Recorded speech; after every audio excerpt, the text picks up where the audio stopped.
you might see this as a flat shape.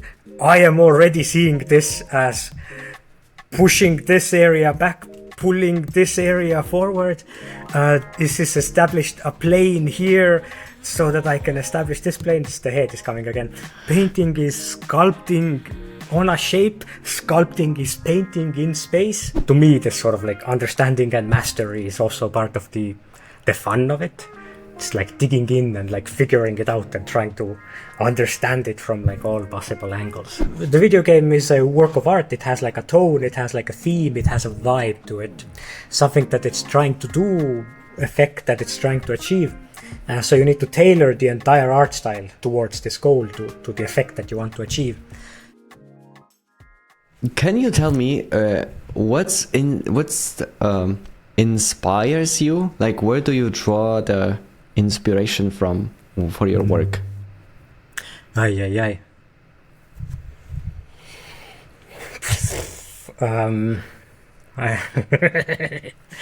wonder.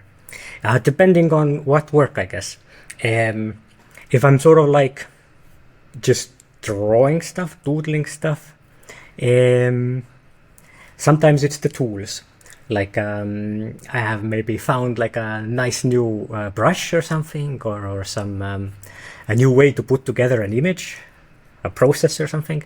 Then that itself becomes the inspiration, and you just make whatever image sort of comes out of this like process of messing around with the tools and the craft and so on. But then other times, I don't know, you have been drinking too much coffee in a cafe somewhere, weird ideas about what the structure of reality might be start forming in your head, and now you have to like come up with an image to illustrate it, and then that's a very different way to work. The first one is very easy. You just like sit down and do it. It's like a couple of hours and you're done. But if you're like chasing some kind of an idea, or you have like an image that you have imagined, then that is so difficult to like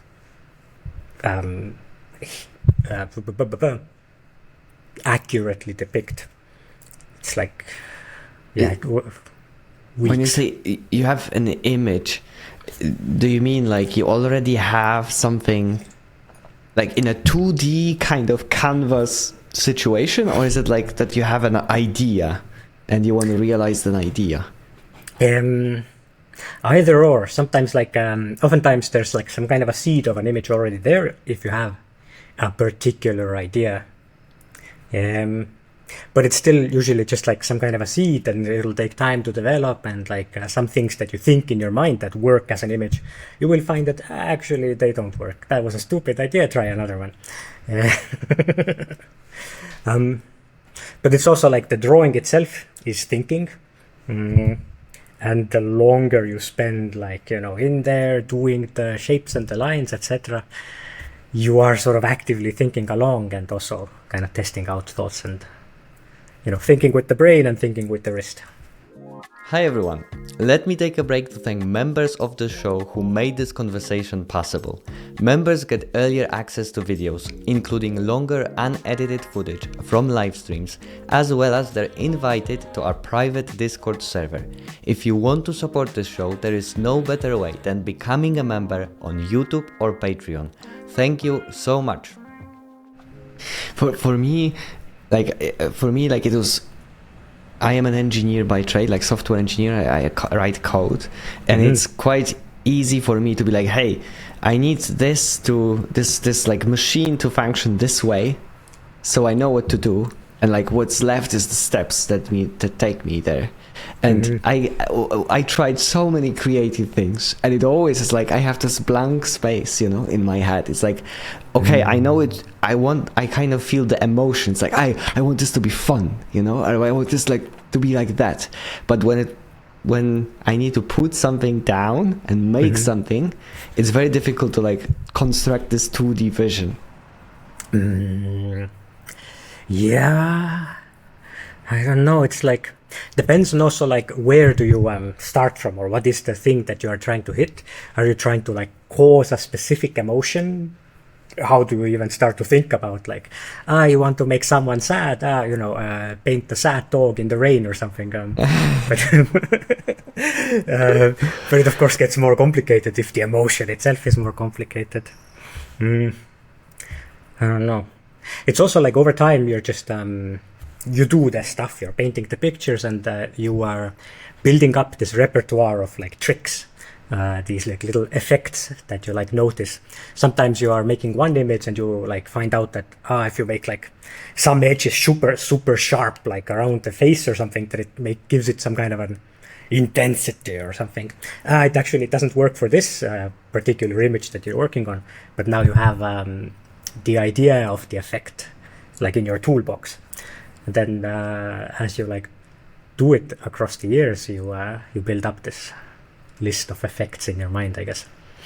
This, when you said this in the No Clip documentary, that like, you went through a couple of portraits and you said like, this, if you make like the straight lines, it enforces this kind of feeling of an order. And then like Kim has this like aurora kind of like a shape, and it's like, this already emits different feeling. I was floored because I looked at those portraits, I had no idea. But then when you say this, it sounds so obvious. It's like, of course it is. And it's so simple. You do like this, like, and it already creates like a feeling. This is like my like head exploded. Like I've seen all the documentary parts, and this moment was like, this is insane. This is genius.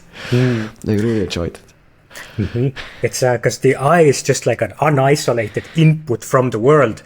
It's just everything is like a pure signal that is coming in. You are not protected from it in any way, like a cartoon or a reality or your own mother or a picture of your mother. It's like it is all equivalent signal, and it does all like just touches your brain directly. So it's very powerful. You can do like a lot of stuff with that.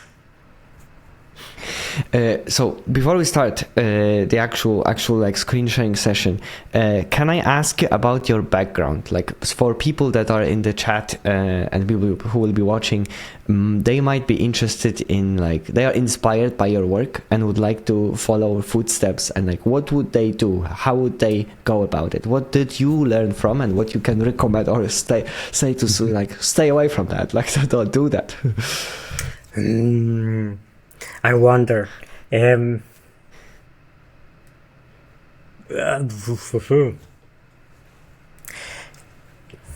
How to begin talking about. It is the fundamentals. The fundamentals. Artists should be a fundamentalist. Burning passion fundamentalist. Like color theory, fundamentals and stuff like that, or yeah. Trying to make some kind of a pun with like religious something. Never mind. I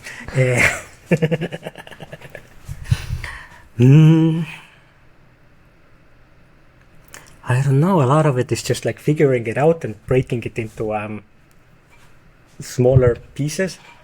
I learned a lot about learning when I tried to learn skateboarding. The method to learning skateboarding is fairly well documented, and any like tutorial video will tell you this, that you have to take this complex task and you need to break it into like the smallest steps, and then you practice each individual small step, and then you combine it all into something more complex. Do the ollie or whatever. Do a kickflip, which is the ollie plus like the flip, etc. And the same is kind of true about art and learning about anything, really. If you just sit down and try to paint a big complex painting, it's not gonna go so well. First you need to learn how to like draw the human figure and the paint and the colors and the shadows and the structure of composition and so on. And each of these is like separatable and handleable as like an individual thing. These are the famous fundamentals. And if you just kind of go through all of them with a hermit monk-like dedication, then you too can make great art. I don't think it's like the only way to make great art. But well, to me, this sort of like understanding and mastery is also part of the fun of it. It's like digging in and like figuring it out and trying to understand it from like all possible angles. practically this would mean like you have an idea and you actually try to do like realize this idea in like 6 different ways. Oh, like for a specific image or something? Yeah. I don't know. I was thinking about sort of the fundamentals of like value grouping or anatomy or something, to just get really in depth with those. But if you're making a specific image, sure, trying to attack it from all kinds of different angles is probably a good idea, but you also run the risk of like just getting stuck with it forever, spinning wheels and this didn't work, that didn't work out. Just like commit and go and you will figure it out. Do you often redo your art? Like, I want to do the same face, the same painting, but like from ground up, sort of better. Not really. Usually it's like just go and what is the quote? Art is never finished, merely abandoned. Abandon it and move on. Though there are a few ideas that I do want to recycle. That I have like these giant oil paintings when I was young and stupid and didn't know how to make a good image. But the idea is very good, that I now want to make like really well as part of a big composition of ideas and conceptual framework that's sort of bubbling in my head. One of them is a violinist who's playing the violin with a sword, because art is a weapon, you see. Nice. When did you start? When did you start painting? Oh, when did I start? Somewhere like 15 or something is when I like decided to be serious about it. But then... I guess like as far as like drawing is concerned, you started even earlier. No, I think 15 is like when I was like, all right, gonna do this sketchbook, go to a bookstore, find some anatomy books and stuff, and like I will now learn the human. I remember going to buy my first Wacom thing as well, because, you know, oils or something was big and scary and no idea how to do any of that. But like Photoshop and stuff, okay, cool, that's doable. And it was the Wacom Volito, I think it was called, which is a long forgotten model. It was like this tiny thing. I think like government institutions use it to take your like signature. Like it's a signature tablet or something. But it like worked in Photoshop, so cool. That's how I got started with that. Nice. Okay. Shall we then move on to the screen share part? I will in the meantime put in the link where people can put their questions afterwards for a Q&A, and we can slowly transition. Wait, should I do the social media thing and like say that this is happening now? Yes, let's do that. Let's do that social media thing. Even before we start, you can also mention where can people find your work and buy it and support it. Wink, wink. Yes.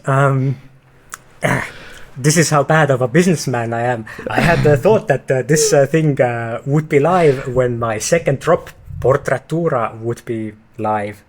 But the summer got in the way and I was sick a little bit and it's still not live. So now what's possible is people can go to www.artofrostov.com and they can subscribe to my mailing list to get the update when it's possible to buy the pictures. I will put the link. Intermission. This is what you're met with, right? Yes, that's in between the action. Okay. But people can drop their emails there, and then I can spam them with my art. Okay. Focus. Instagram. Oh my god.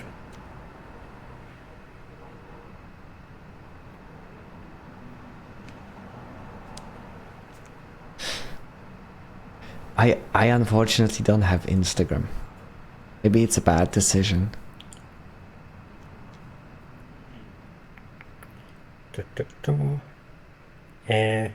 I do.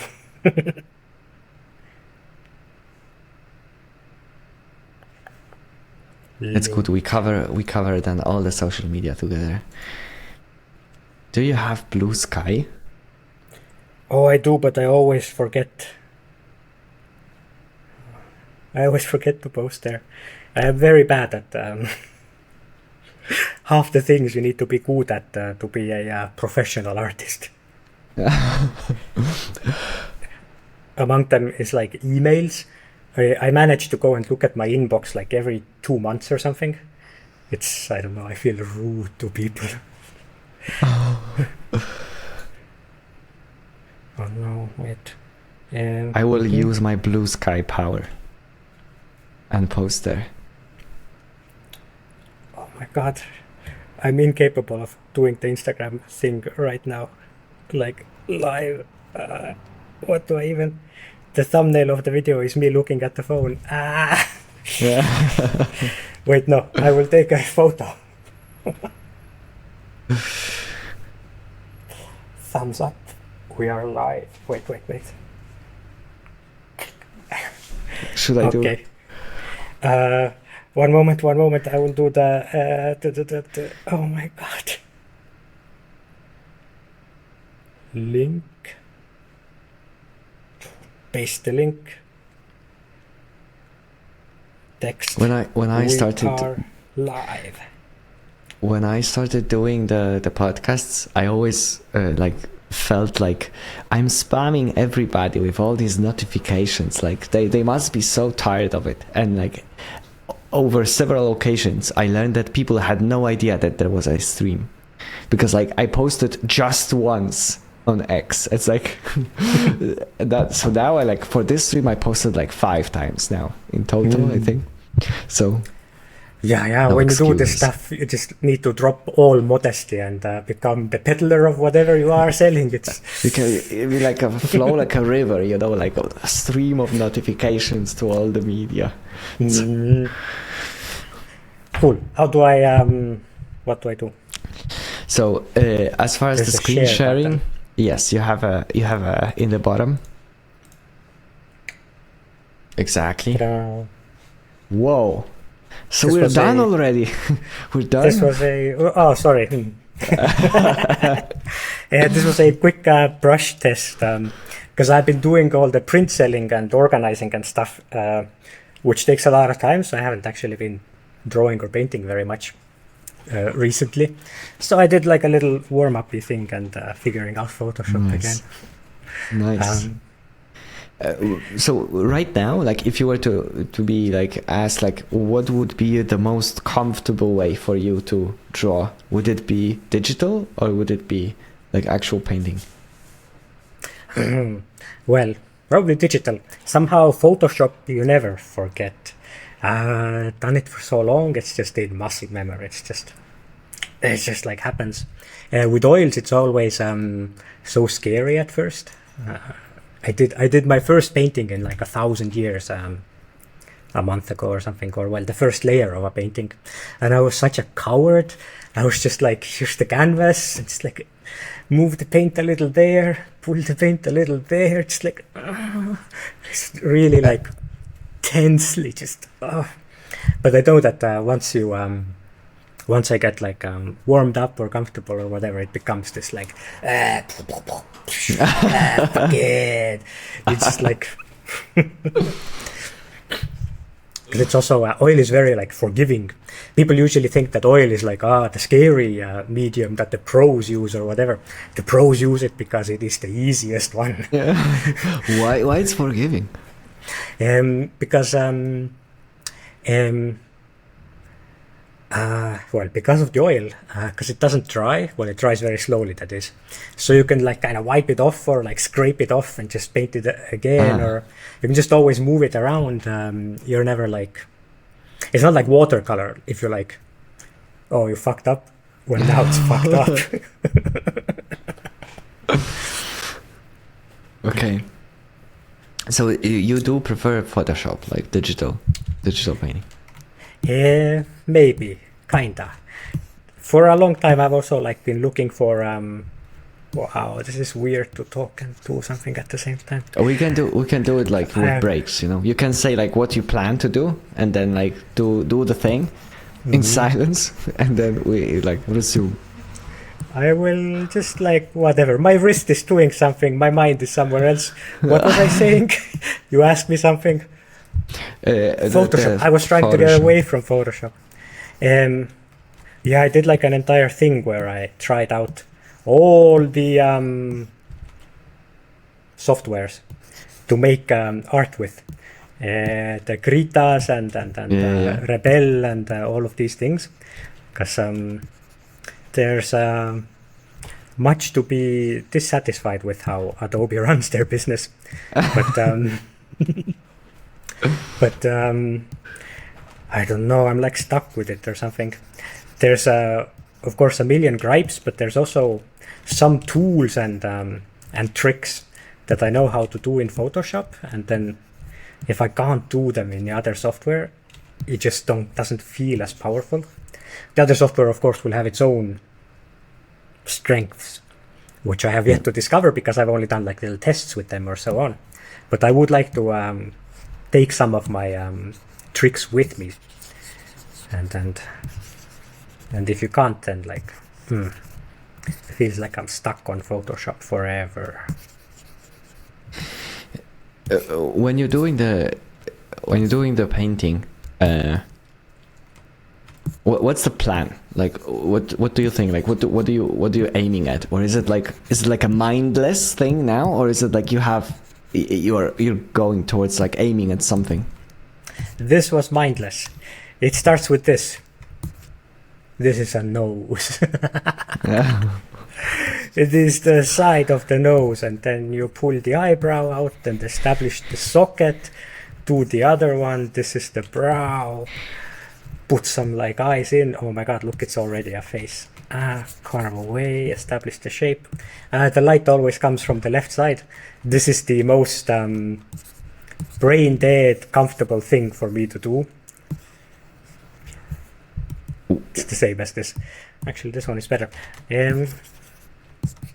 Let's do something more interesting though. Okay. There's many ways to do it. You could be like a good boy about it. Let's do like a very simple one. What does it mean? You can do like or start with the silhouette or something. Push the flow up. Find the shape. No texture to distract you. It's just pure silhouette and value. Let's establish some like shadows and stuff. Cool. It's already a face. Done.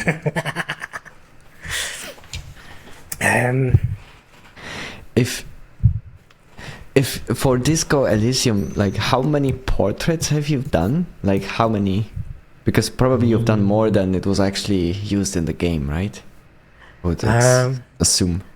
Yeah, there were a few that like didn't work out and had to be redone, and then I think maybe even a character or something got cut or something. But most of them are in, the vast majority. But I have no idea how many there actually are. A lot. Somewhere there's someone's done like a what do you do? Where they're all in like a list and a big grid of the portraits. But I have no idea how many are actually on there.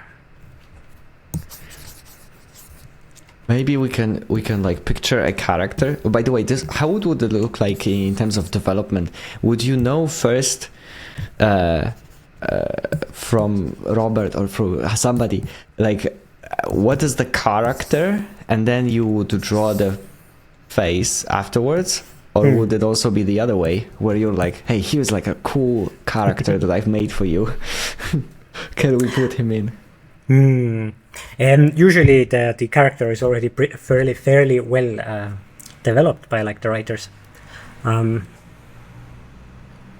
Sometimes they even have like quite specific reference photos where like this is the attitude, this is the jaw, this is the shape of the face or something. This is the phenotype, and then you gotta be quite slavishly gotta follow it. But other times, I don't know, you're goofing around. Maybe you're just doing like a morning warm-up or something, and then one of the writers walks past and like looks at it and like, that's cool, let's put it in the game, and now there's a character.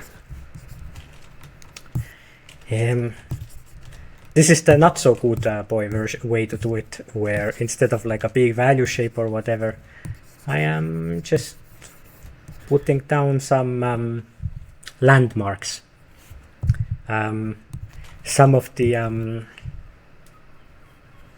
what do they call AO, ambient occlusion moments, where the form twists the most, so there's little pockets of shadow, and you can use that to kind of draw out, you got the underside of the lip, you got the little corners of the mouth there, underside of the underlip, under the nose, and it's already kind of giving a face.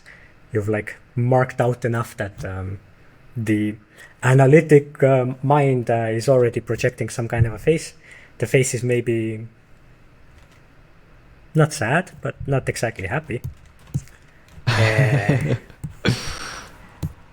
Just like, sure, let's go. Let's do it like this.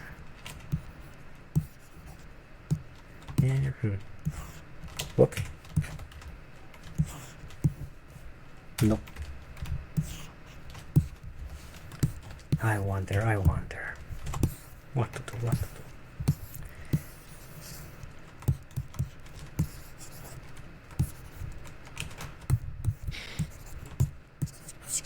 The fact that you like complete, this is probably like me being very novice in this area, but like the fact that you start with like pockets of shadow, and then you still have the idea how much space you have between the pockets of shadow under the nose to the lip, and like what's the distance there. That's pretty impressive. Yeah, you just do it 100 times, and then you kind of remember. It's also these are the distances that kind of define the character, the personality. That's the most important part about when you're doing a portrait of an actual person, that you kind of have to match the character or their personality, or that's that person. And I suck at that.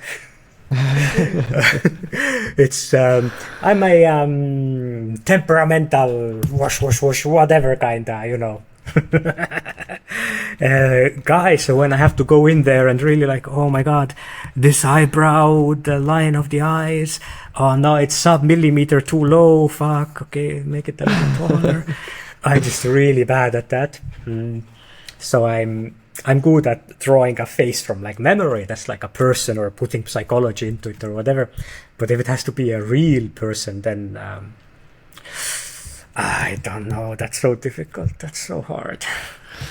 Can you walk, like when you're done, maybe like, but I would like to see how you go. For example, hey, I want to make this happy, or I want to make this sad, or like neutral, and how this would change. Like, what would be the difference between them? If I made this guy happy, well, big smile, I guess. It's a kind of a nervous smile, because the eyebrows are still like, just give it like a nervous looking at you kind of deal. It's also, you start making that face yourself if you're trying to I'm trying to match it. Don't really like notice yourself doing it, but if you're trying to hit some like specific sub note of an emotion, then you're just constantly making goofy faces.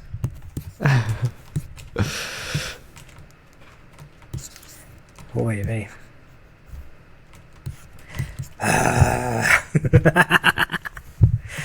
I don't know.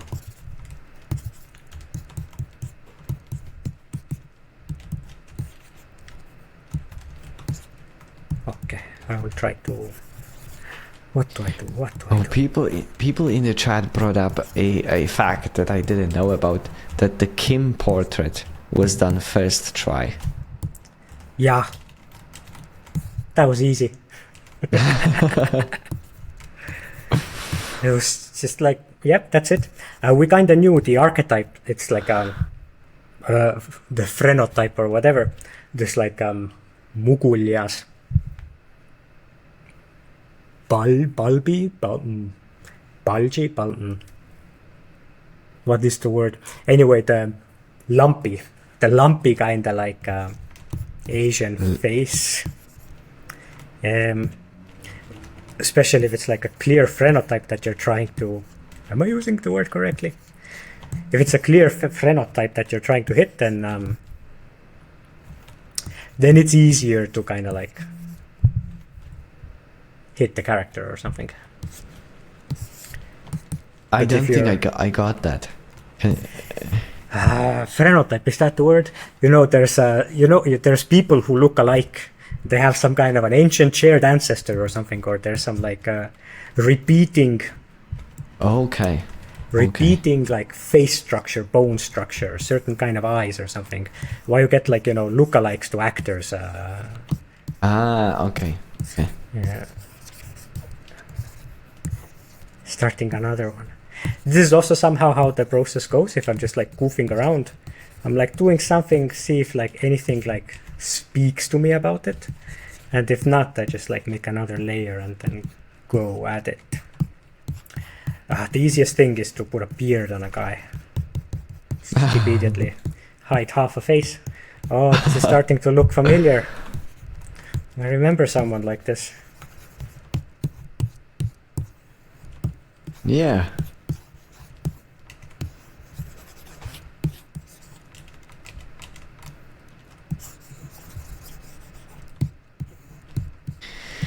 Phenotype. People say phenotype without That's R. right. Phenotype. What is phrenology? There's something called phrenology. Yeah, I think so. Phrenology. That was the most impressive part about the making of Dishonored, the first one, where they went deep with into looking at the British phenotypes. There was like a documentary or something where they like showed shots of like the typical faces from the British Isles. Really? Yeah. But I haven't been able to like find it ever since. Maybe I dreamt it or something. But that to me was very impressive. And what like really also makes the characters so believable.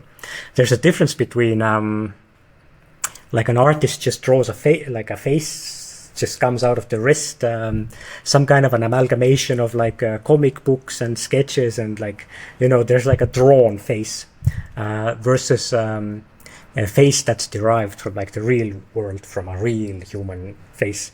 It's gonna be hard to pinpoint like how or what happens. But in the other case, you need to be more mapping the actual thing you see, right? Like the features you see to the stuff that you draw. And in the first mode, you can be more frivolous. Yeah, there's also like some kind of, and everything is averaged towards some kind of a, almost like an idealized version of like an imagined face. And then it's always like unconvincing. It's hard for you to superimpose like real psychological depth onto it. It always feels like this is not a person, it's a character. But if you do get like that real like phenotype stuff happening, I said the wrong word again, and then you're like it's just like it like you're the spine or something like understands it. Do I try to develop this one a little bit more? Sad, not quite Harry, but like a Harry-like guy. There's something interesting here. More interesting than the previous ones, which were just like shapes. Oh, this and is a stuff. It's a sad emotion, sad sketch. Sad, yes. Sad is the easiest. You just gotta make the central brows pull up. Okay. Let's I added a little poll, like I asked in the chat, what would chat would like to see drawn, and I asked emotion, a well-known character or other, and emotion has won by far. Some kind of sadness, some kind of an angry, confused sadness. Let's see. I like sadness. Sadness is the best emotion.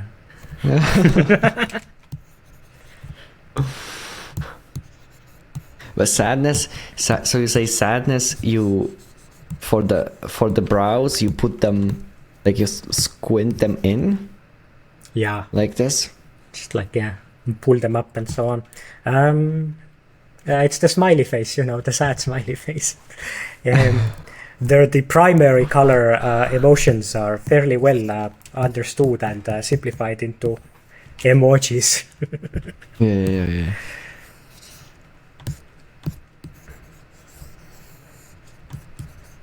Okay, cool. Yeah. Now something is happening. What was that? The outline. What was that? This thing? Yeah. Yeah. It like puts the silhouette together. Now there's a back of the head, and now there's a little collar, and now it is aesthetic. This is like you could almost print this out, and it's like a little put it on the kitchen wall or something. It's a back of the head. I didn't think about it. So after the face, there is still a head. Yes. And this is a classic thing. Here I am doing a beginner mistake, but it's like it's compositionally like looks good, so you don't like feel it. But basically like am I in no, what?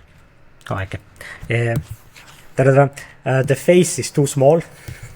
Yeah. In real world, this would be like even like farther off, or the face is too big. I mean, this face area.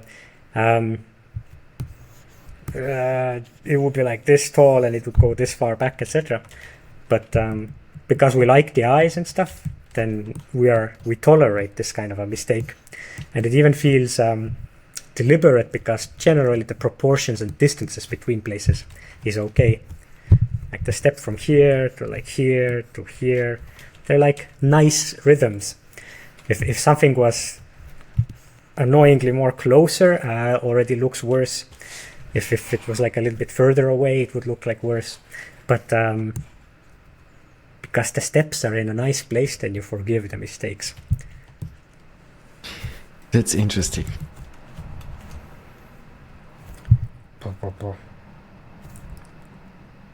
I don't know these brushes yet. I just recently picked these out from I think Lane's Photoshop Master Pack. This is like everything a growing boy could ever want. It's just the quick quit kit. Whoa! That's way too much, no? There's too much. How do you decide what to use if you have such abundance? It's That's ridiculous. Way too many. But it's like a box of toys. You just like go in and pick one and see what you like.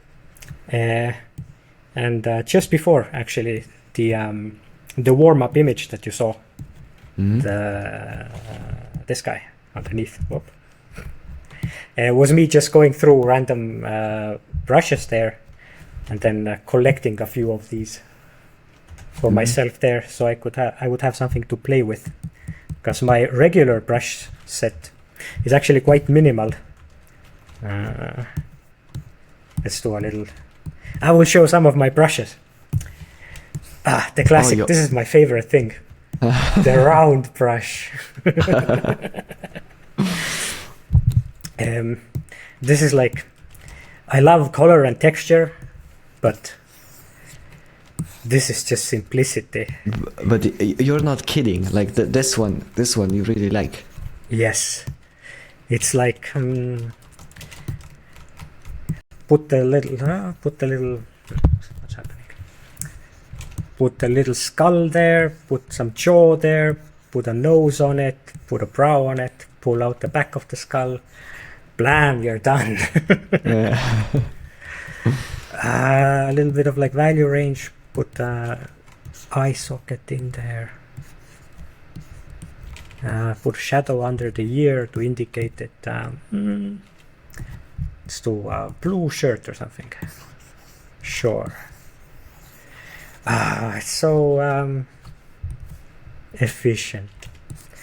It's also, if you're like, you live in the texture or whatever, it's so refreshing how simple it is. And if I've taken the winter to like chill and relax and hibernate and haven't done much painting, then it's like nice to come back and just no pressure, no like complex textures, edges of brushes like running away from you. No, simple, pure shape. Just like get comfortable again. If you're working on a game, do you have like an established set of brushes that you share like within the team, or? Yeah, if there's good brushes, it's good to share them. But is it like anything goes, or is it like you try to have like a similar style for different portraits to keeping the same like brushes? Depends on the project, I guess. You could just like sometimes some kind of a maximalism is the thing you want. So if there's as many wackadoodle custom brushes as possible to add like as much of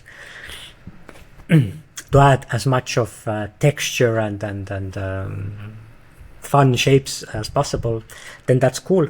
But then if you're like on a more specifically defined thing, you want to like only have 3 brushes or something, or there's like a one texture that you want to have over everything, and you don't want to get crazy with it. You just like limit it to that texture. So it kind of depends. Here's a brush that I made. It is wild. How do you use it? So it has the sharp edge for when you want control, and it has fuzzy edge when you want to lose the edge. So you can kind of do stuff like this and like move it around to get the edge where you want it to be.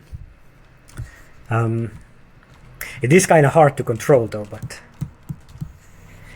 but it's also kind of fun. Like wrong way. It makes super cool edges when you do the like the first mode where it looks super sharp. Yeah.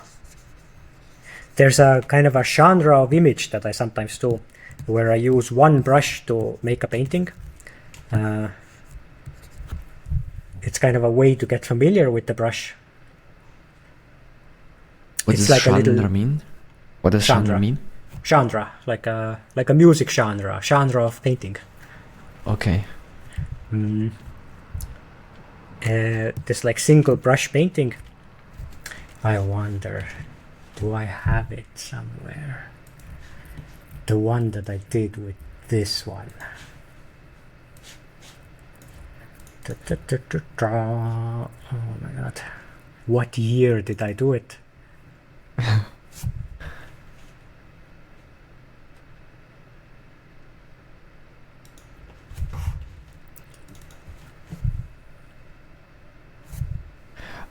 Okay, genre.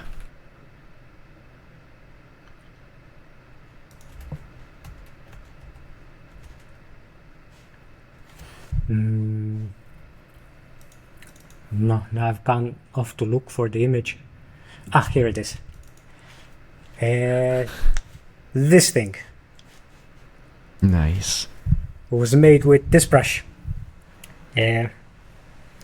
So the entire thing. Yeah. So it gives you this like variety of like edges that like basically is all you need. So you get like your sharp edges, you get your soft edges, and it you can carve with it and like paint with it. You can render form with it. Like you can do soft shapes with it. You can do hard shapes with it. If you kind of get used to the weird like wackiness of it, how it's like moving around, you can get like really precise with it. And this then is so crazy. This image is so crazy. Like if you zoom in, you see like exactly like at the painting, you see kind of like individual brush strokes. And it's like, how is this giving so much detail when you zoom out? Like how is this like lining to present what you expect? Like this is crazy. It's a good control of value ranges and silhouettes. Silhouette is the main thing that we read and interpret. So if you get that good, then you're basically good. But yeah, it is one of my favorite tricks in painting to see like the idea, the challenge, the mastery is what is the fewest amount of brush strokes to make a good image that works. Nice. Yeah, so this is that. Wait. So for the image that you just showed, what would be the process? Like, would you start with like this sketch like you're doing now, and you would change, like afterwards you change something, you would start over and like try to match what you sketched? Like what would be the process to actually get to the previous one specifically was a shape painting, so it was more like this. It would be almost like this is like a trouser leg, and put like another one there, pull the body, the shoulders, put a head on this guy, some sleeve action happening. Yeah, some shoes, etc. Basically. Well, if you spend some time and you get the silhouette neat, then you can start going in with like the values, put some light onto it, establish some folds, some shapes. It's already something happening. Okay, so you would have a shape first and then kind of build on top of the shape. Yeah. More and more detail. Kinda.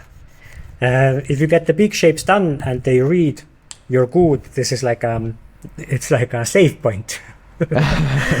Now you can start doing the next level of shapes, and because the previous stuff was good, then you're like safe. You can now try and not mess up the next level of like detail.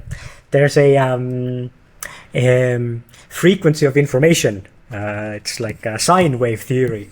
There's this detail, there's this detail, there's this detail. And a good image has a good arrangement of frequency bands of information, frequency bands of detail, just like music. When you say arrangement, do you mean like sort of the background-ish thing here would be like low amount of detail, and then like the next layers would introduce more and more detail? Or is it really dependent on the image? Depends on the image and what you want to do with it. A classic thing to do is, well, we have this person here, and there's a radius from the face, how important it is.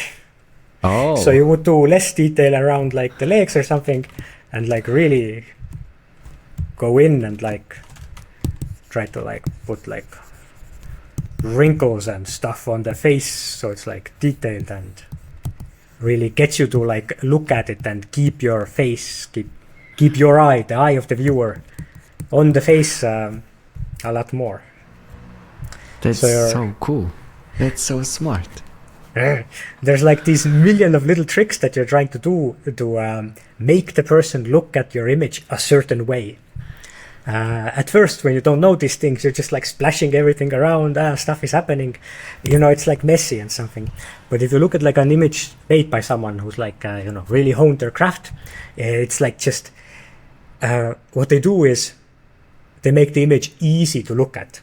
Because everything is visual information, overwhelming noise, detail, but they will make it so that there's, I don't know, detail or stuff here, but like behind the head is like very simple. Okay. So it's like very easy to look at the head, for instance. Then you get into like composition stuff where if you paint somehow like certain directions or something, you can like move their eye, also guide your it's very abstract right now, but there's already this movement here that's like maybe kind of taking you towards the face, the all important face. That's such a badly painted face. Embarrassing. Let me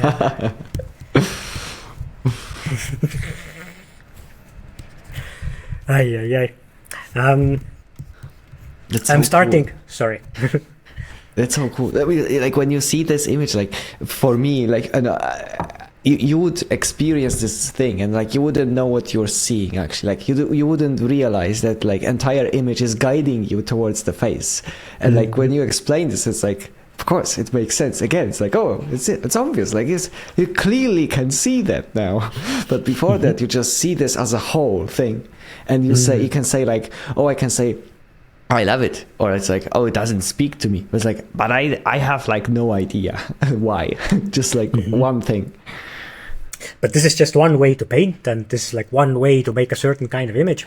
Behind you, Mr. Bosch, yes, a very different kind of artist, where it's deliberately like just all over the place to invite you to go in and like look at like specific little like stories within the image, and not much of it is concerned with like moving you through the chapters in a certain, there's no specific order that you're supposed to look at all the details. You're just supposed to get lost in it. Different ways to make the image. What was I doing? This guy, I want to paint this guy. Let's do color. Color. I will actually. I want to show a cheat code. I want to show a trick. I don't always use this trick, but sometimes I do. This is a little tutorial. Okay, let's put down some value. Establishing the light and the dark or whatever. I'm being very willful with it. Kinda random, but sure, here and there, that's something. No, I want to be a little bit more delicate with it. The psychology of being on the stream is that I can't focus or go in depth with any of the images, because it feels like I have to entertain and like... If you want, we can be like totally silent. You do like your thing for 5 minutes, and then we come back, and everybody can only chat, and that's it. Yeah, I think I'm okay. We can like slow down a little. Or if you want me, I can talk to chat and do the narration, and then you do painting. What is the chat saying? Let's do a little bit of chat engagement. People in the chat say, why doesn't my iPad make the satisfying drawing sounds when I draw? The iPad sucks. The iPad. Wait, the iPad. This is the Cintiq. Is the microphone picking up some kind of scratching? Yes, but it's like ASMR. It's great, you know. Oh, It's like cool. pleasure for the Oh, ear. I think my microphone is literally touching the edge of the screen. Extra value. But I love the iPad and I hate the iPad. The iPad, you can take it with you, you can go places, you can do stuff with it. But then also the glass, the plastic on glass, you can't. If you want to make a good mark, like painting and art, it's about calligraphy. It's about making the good mark. You put the thing and and you want it to start here and you want it to end there, and in between you want it to have this curve and this rhythm of like pressure. But with the iPad, it's like no matter how much you do it, it is forever you are putting ice skates on for the first time. Sliding around, gliding around. You can't get it to stop where you want it to. So it's like, I don't know, it forces you to draw a certain way. If you're drawing on paper, the resistance of the paper, it's so good. It makes you stop your pencil where you need it to stop. But with the iPad, nah, whatever. Get lucky. Undo, redo. Yeah. That's my rant. That's my iPad rant. People in the chat also have asked before, like, who do you like to draw? First, like men and women, and generally, what do you like to draw? Silhouettes or shapes or people or something else? It tends to be men. I don't know why. Women are so hard to draw. You need to be so careful with them. With men, it's like whatever. That's the jaw. It's much more forgiving. And faces. Isn't that I guess. women like should be more like pretty, more charming, and like men can be like nasty and ugly?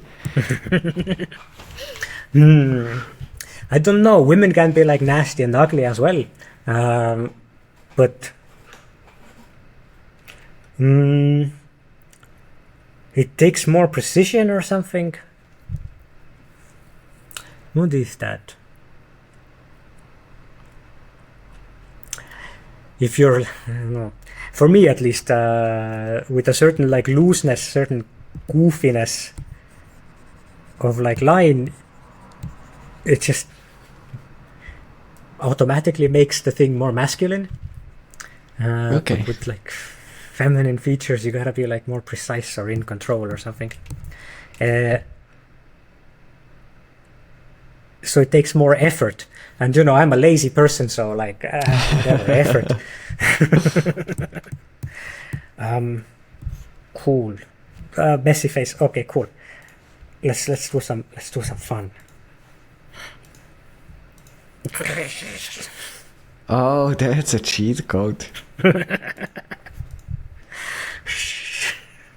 Don't tell anyone. How many of Disco Elysium portraits had this trick built in? I think not many. Some definitely do.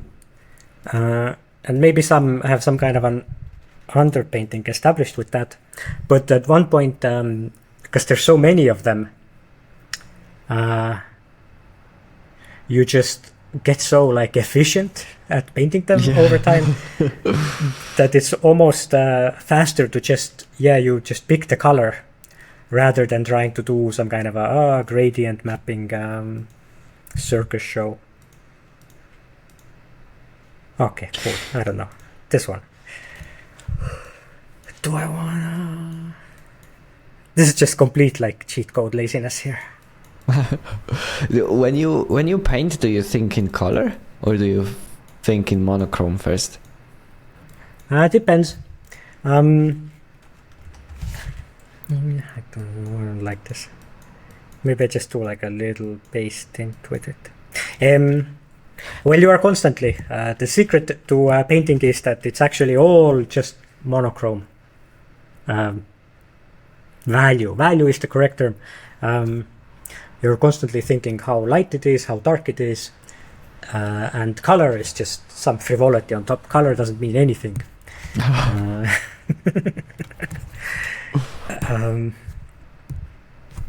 don't know what I'm doing. Let's try this. Just gonna put some washes down.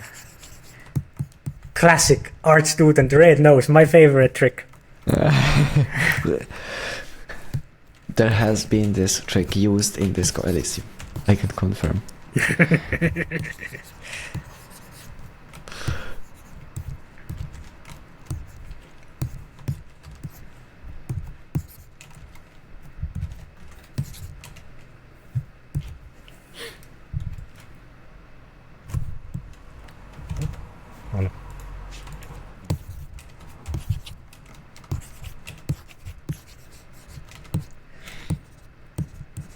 Generally, I don't like to work this way, because it's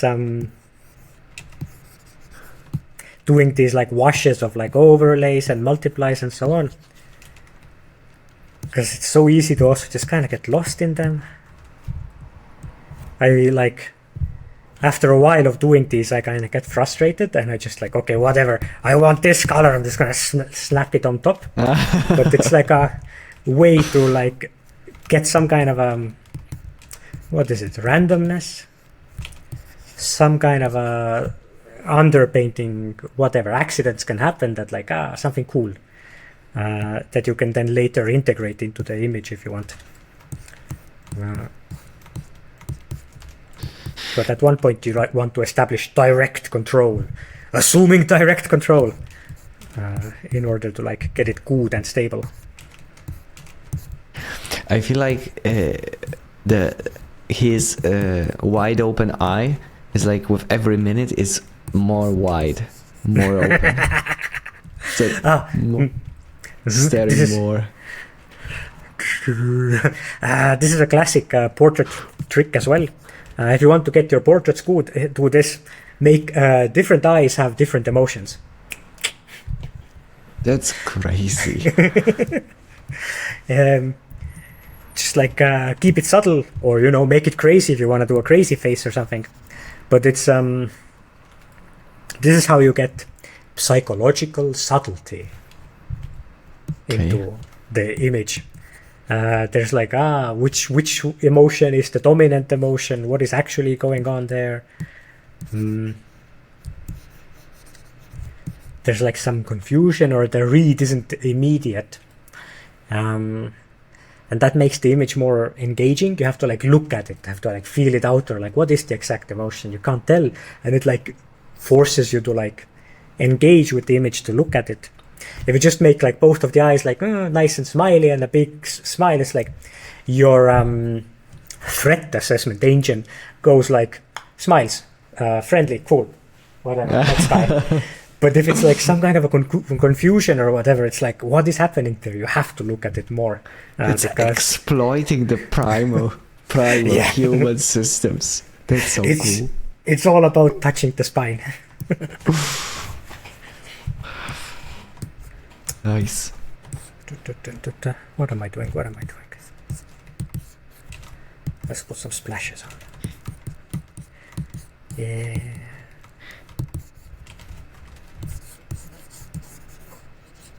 Cool, I'm painting a blue face apparently.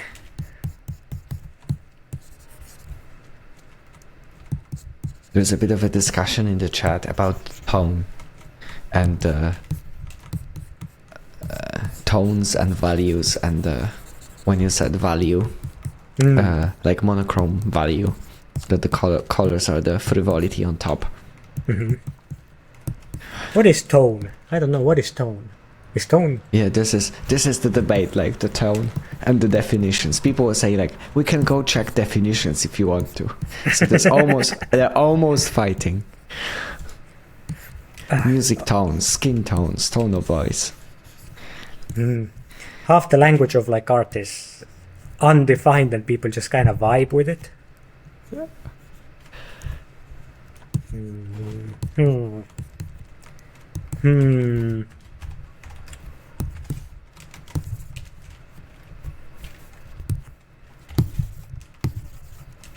What? Wow, this is a weak brush. What the hell? Opacity 100. Flow. Wow, okay. Never mind. What a weak brush. Wow. I wouldn't use it as a character in a game. Weak brush.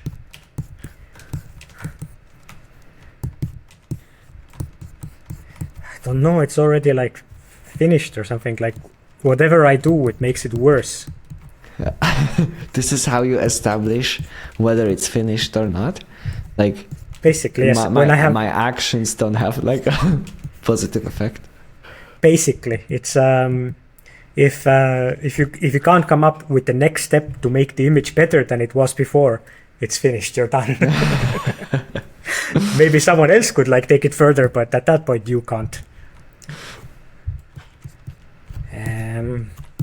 Man, I don't know what the hell. Okay, maybe. A more crazy eye. Maybe I just like get in there and like.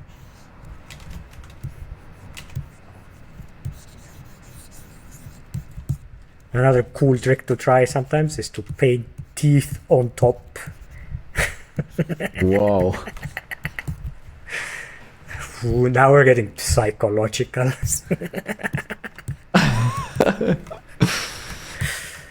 Wait, okay, let's. Yeah. Somehow this guy has teeth here.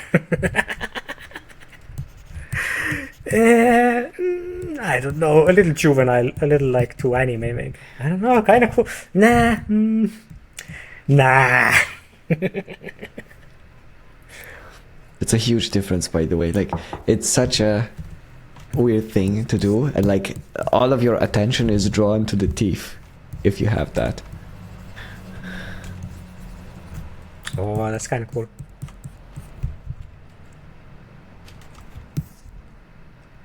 Okay, now I don't like this part. What if I clean this stuff up? Does it make it better, or does it get too goody two shoes? Yeah, I think it's better. Like now it's the silhouette is clean. At this point, I'm just thinking like before I was like fucking around, whatever, no problem. Just like goofing around, trying out whatever. But it has reached some kind of a like local high, local maximum. Yeah, local maximum. And now I'm thinking like, okay, what if this was like, you know, on the wall in a kitchen or something as a decorative object, which is of course in the art world is a curse word or like swear word or something. How dare you use art for anything else than like being in awe? But I don't know. I like it. I'm old school. I'm a conservative. Okay, I don't like the nose. I think the nose can be cooler. Let's do something with the nose. What the fuck do I do with the nose? What if I no, now it's like nah. Okay. Here is my next secret trick besides the gradient map. Okay. It is color range. It is like the magic wand, but like has fuzzy edges, so I can, for instance, let's take this. There's this dark value here. And now I have a mask of all of this area. I can hide it, and now I can go in and paint into only that. Cheat code for success. Cruise control for cool.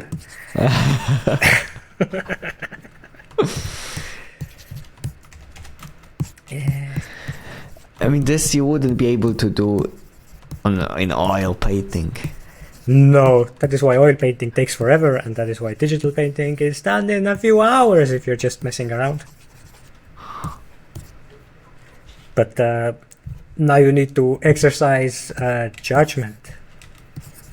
Is this actually cool, or was it just different? Sometimes you like... Yeah, I don't know, that sucks. Maybe if it's...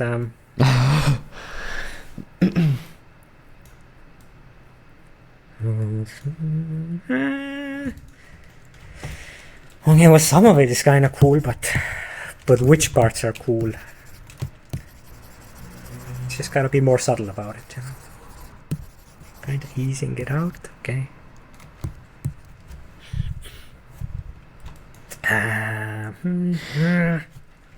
Okay, I will try to put a few whiskers on him. Cruise control for cool. Borderline.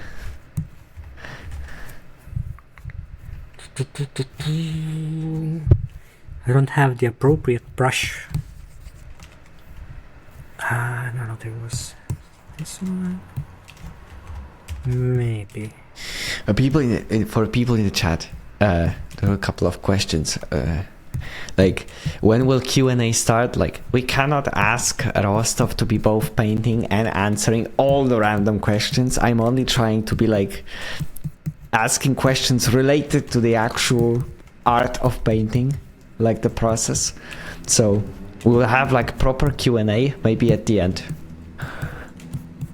And for people asking whether it will be available on YouTube, it will be immediately afterwards. It will be for members available, and then after I will edit this, it will be released publicly. So eventually, yes.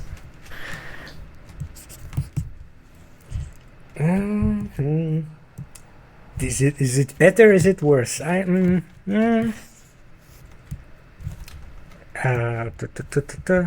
look. This is cheating. Let's put a little glint in the eye. You know, the classic like art teacher thing they say is the eye is the soul, the window to the soul. Wow, I am so dark on the webcam. Yeah, the sun stopped shining. I wonder if I can go into my webcam settings. You entered into the dark area. Mm. The evening are super beautiful here in the atelier.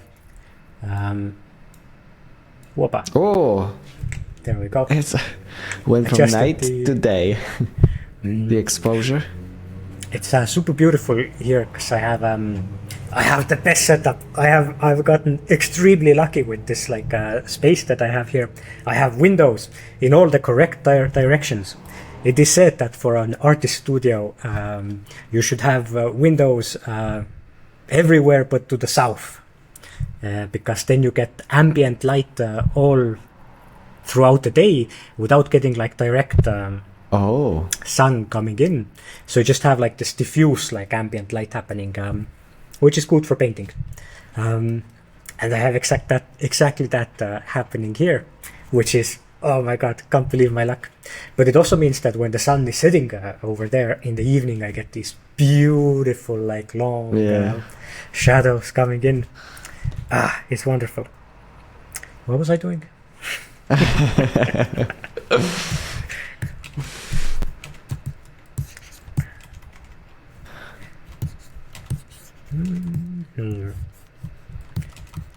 don't know. It's getting kind. The glint of the eye. They say, you know, the eye is the window to the soul, or something like that. I hate that. No, disgusting. No, look, it immediately so cheap. So much better. Eyes are hidden. Eyes are secret. No one wants you to see their soul. It's such a cheap trick. In general, the eyes are like. It's again the same principle, kinda like with the figure. That there's a distance thing happening here. How important something is. And the closer to the eye you are, you know, it's gotta be better, more detailed, because the eye will pull you in. But then another way to fuck with the viewer is look, the eye is here, or the eye is even blue. It's like really trying to get you to look there. But what if we put I don't know, bright fucking red flowers here or something? Now it's like you gotta look at the flowers because they are so bright, and maybe here it is, you know, maybe you make this like less important. So now the viewer is like Confused. has to like, because they're being pulled to look at the eye, but you make some other thing more important. But the eye is psychologically more important. So it again creates this permanent tension that the viewer can get stuck in. And that makes the image have depth or something. It's good. It's a good trick. Use it in your next portrait.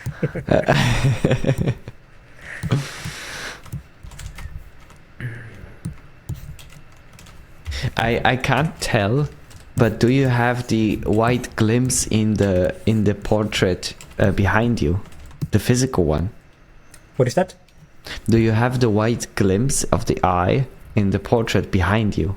Like if you look to your left, yeah. Oh yeah, Do you there are like, it's These- the eyes are like super dark there, and then the only thing they have is the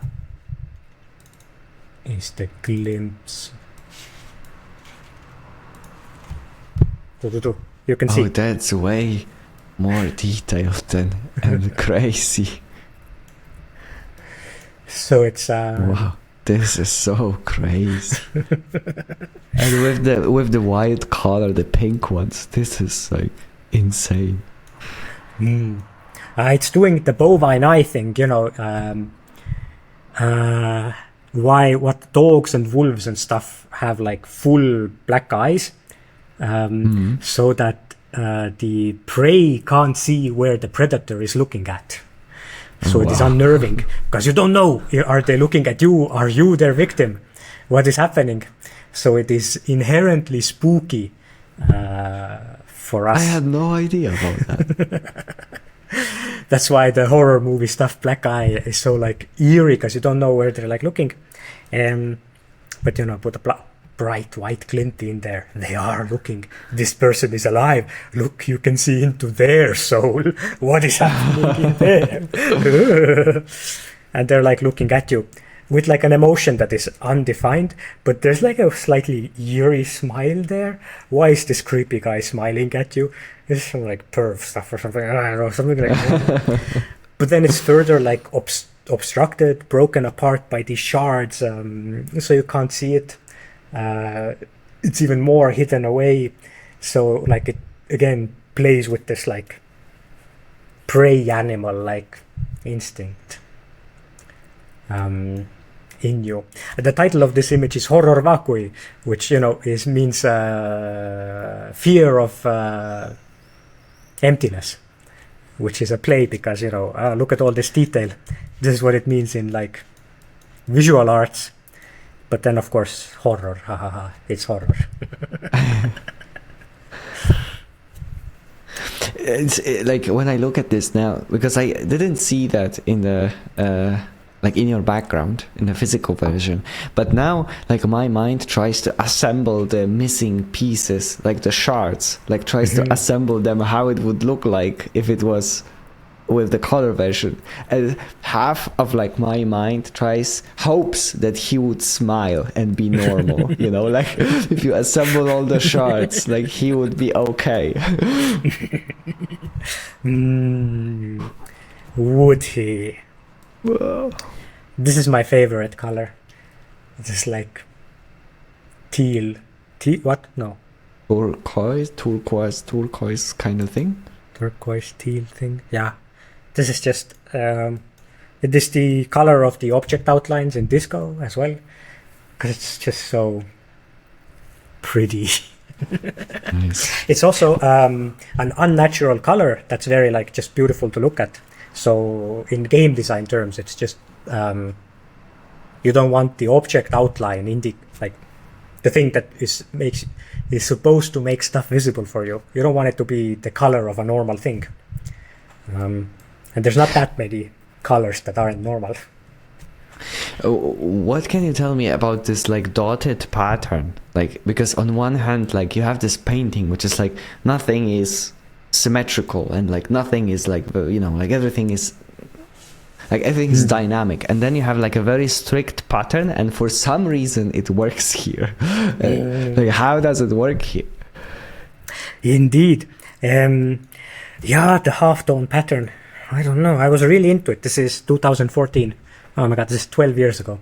I was really into those patterns. They use them in the mangas and stuff. I sometimes used to partake in the Far Eastern culture. In what way? You would draw? You would do like manga, or you'd read? Read some mangas, I guess. Okay. And comic books and stuff. I wanted to do comic books at one point. But I don't know. So that's just the pattern, the half-tone pattern. And I kind of remember in that year and that time period, I was just playing with that a lot. I wonder, why does it work here? It's also part of these like contrasts of like weirdness where everything is organic, but then there's something mathematical layered in. And it's detail. It's part of this like infinite detail. But I don't know. Any more than that, I can't say. Why does it work? Why is it nice? But it is nice, isn't it? How much time? How much have you worked on this piece? Like, I don't know. Maybe a couple of evenings. This could have been just one sitting or something as well. What? Nah, really? This is probably like a couple of evenings. An evening is like 8 hours, or? No. Some hours. Well, I don't some hours. A couple of evenings of some hours, and you have this. I don't know. All it takes. Yeah, because it's a face, How quickly did this come together, It's like a face. I've been talking at the same time, doing other stuff, but already a face is together. If now I don't have any half-tone patterns here in Photoshop at the moment. Anyway, I would start layering half-tone patterns out. I would like start doing some shards or whatever. Yeah. It's already halfway there. Digital art is fast, and it's especially fast if you are chasing the effect, or you're chasing the image you're just following wherever it's going. If I had started out trying to make that image, it would have taken me 2 months or something. But because I was I will do a face tonight, then it was possible to just wing it. Some stuff is going together. It's not always that you get something good like that, but sometimes you get something very interesting like that. Let me see, can I find an image of an evening? Sometimes I don't know what I'm painting. Let me show you this one. This will be part of trop number 2, Portraitura, which is going to be all about portraits. Which might be available now for everybody who is watching this as a video on YouTube. Wink, very wink. good, very clever, yes. Wink, wink. www.artofrostov.com. Exactly. This was painted in heavy paint. It was just, whatever. I had some time somewhere, painted something. I didn't understand it back then. I didn't understand it for a long time. Only now, when I was putting together this, and I was looking at this image, and if you want to do this drop stuff you have to write something about it, some funny joke or some concept or some observation about it. Did I realize that, wait, dude, I was painting the smell. It's perfume. It's the lavender flower stuff. And it's the musky something, it's it's doing the trick, the eyes are up here, but the eyes are kind of gray, kind of in the face. They're not very contrasted. They don't pull color and contrast wise. They're not very attention pully. You're here, this yellow, the only yellow here. Every other color is repeated elsewhere, but this yellow is unique. So it's just off the eye. It's pulling you to look at it. So, it's doing the trick, trying to make you not look at the eye. but also the entire thing is like all of the color is elsewhere other than the face. So it's like doing the trick where it's trying to make you not look at the face. And yeah, smells. Paint at the smell. You can how do perfumes work? What they have, the subtone, the body, and the high notes or something. You know, the lavender subtones and the musky something. That's crazy. And this was completely by accident. I did not plan this ahead. Oops. I like how gray this person is. Like compared to all the flowers, it's like such a bland thing. Yeah, it just makes painting it easier, because you don't have to worry about color so much. And then like you already have like this grayish, dark greenish color for the face, and then you have lavender, and then you have the orangey one, right? And yet you go for this quite like bluish, quite like brave bluish and brave pinkish on the other side, right? Like this highlights. Like what's their function, sort of? Because is it like sun? Why do you choose? Like for me, this decision is insane. Like as if like there's no like rational explanation for the color now. Yeah, I don't know. Felt good. It is bisexual lighting, Got the got the blue light and the pink light. But it works so nicely. Like I don't know. Like it's weird to see this. Like it's almost like you can't really tell what is happening, but you feel it. It's so weird. It was necessary because it's splitting the character out from the background, because the character itself is like this gray and muted kind of thing, and the background is colorful thing. It's if they are just next to each other. What is the effect? There's something unsatisfying about it. How to describe the feeling? They're just next to each other. But you put that like a line there, that like rim light, well, it separates the character from the background. So there's a little bit more, I don't know, dimension or volume, or like the silhouette becomes maybe a bit more readable, etc. But because of the color arrangement, the colorful petals, flower petals, the separating line needs to be something bright, something strong. It needs to be this like saturated blue. Otherwise, it won't work. It's not going to be powerful enough to like pop the character from the background. It's just going to like get lost in the detail of the background. Oh, okay. And yeah. These are just the colors that are the most alien to the color palette of the rest of the image. So they separate the character the most from the background. It's so cool.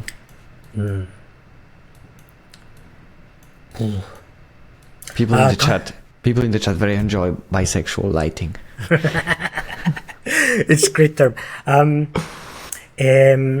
Colors work like music. They are harmonies. There is the C major and the A minor and the sus6 flats and whatever. I don't actually know that much about music theory, but I know the fancy words. But it's a little bit like, oh my god. This guy. Yeah. Gotta make this guy good. Now it sucks. I haven't looked. Oh my god, okay. No, this was a bad idea. What was I saying? Music, something. If you have this color, no, this doesn't work. Okay, that's a bit better. That's pretty good, actually. It's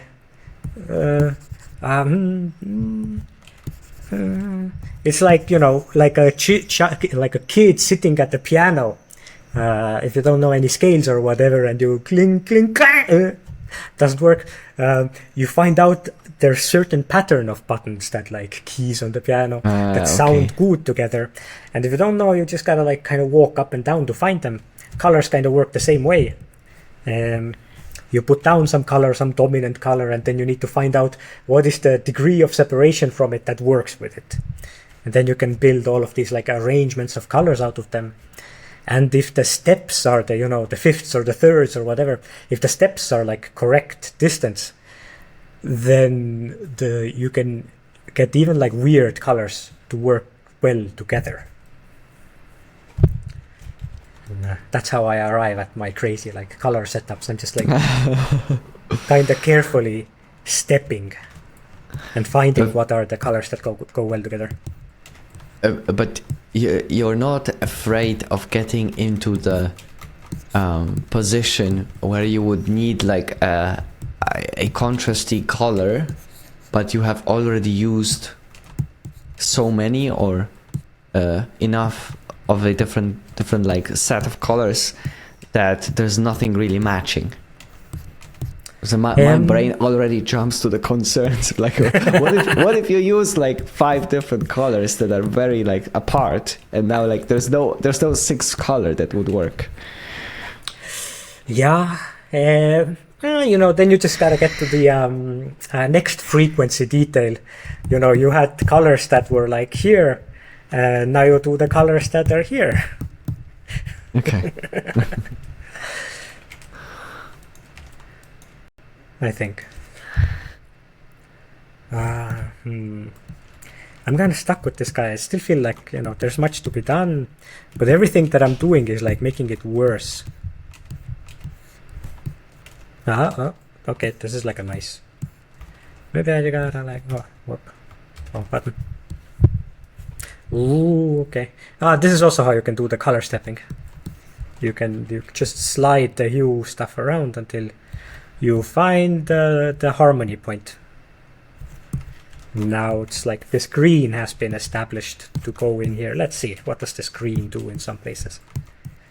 No, maybe I what's the expression? Maybe this doesn't actually work.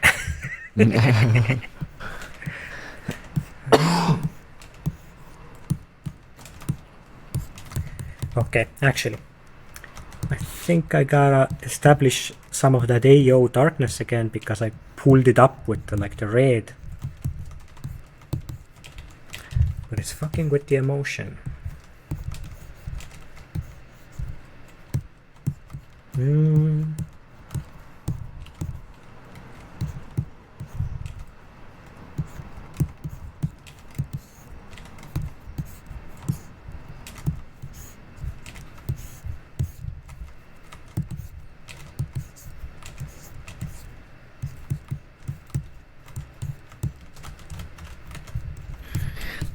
Yes, for people asking in the chat various questions, I will put the link so that like you can add the link for the question. You can even upvote different questions. Whoa, there's so many questions.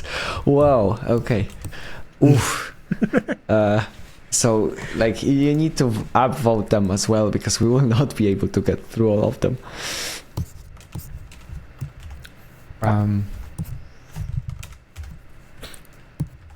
Yeah, so be like very generous with the votes.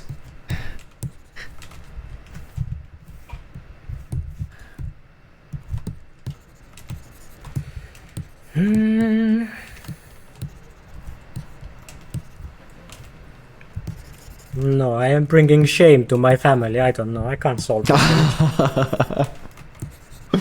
Is your family also like? Do you have painters in family? Artists? No, not actually. Okay. So this was just a expression. Yeah.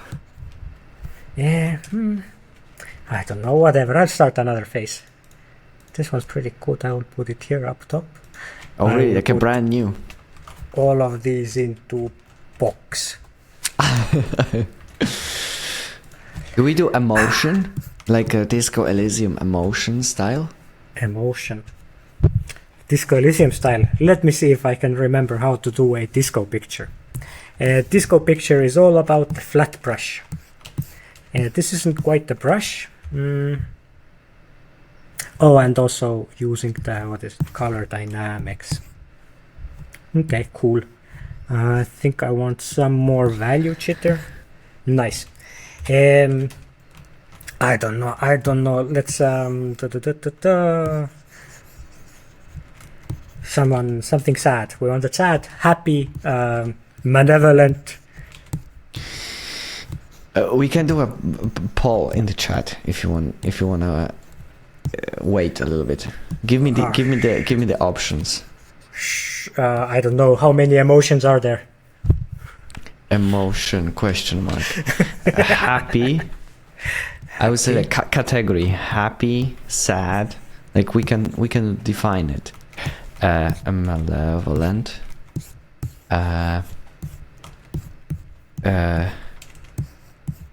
Neutral is not an emotion, right? It's the most boring emotion.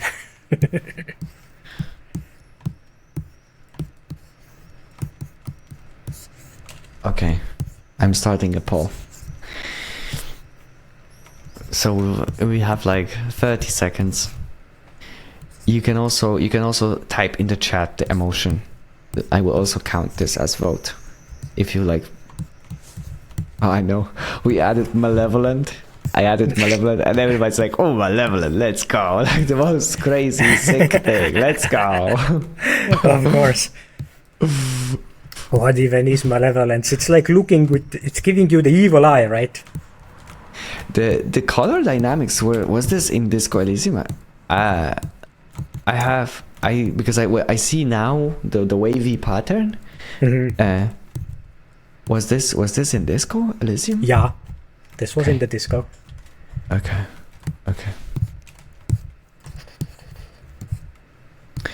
Oh, people say sleepy. Sleepy. Oh, I love that. Let's do sleepy. This would go against the general like populist vote because like this was most into malevolent. Malevolent, sleepy. Malevolent or sleepy or both. Sleepily malevolent. I don't know. That's complicated. Sleepy. Paul should be one of the seven dwarfs. That's a good idea. That's a missed opportunity.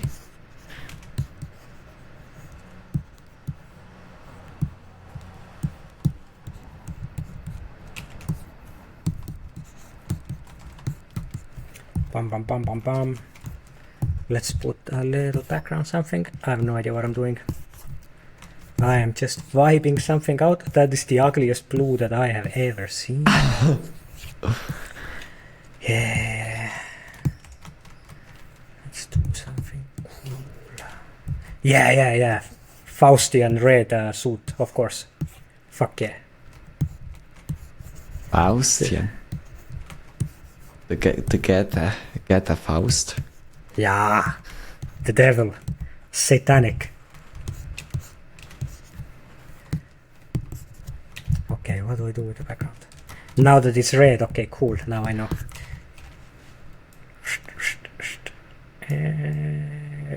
Oh, man.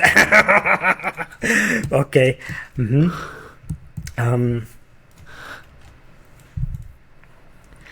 Fuck yeah. Okay. I think this is something we can work with. Yeah.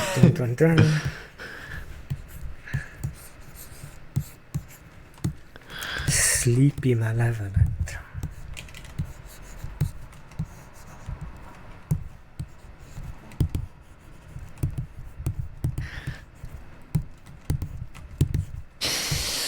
Somebody in the chat said, I also get malevolent when I'm too sleepy. It's the worst.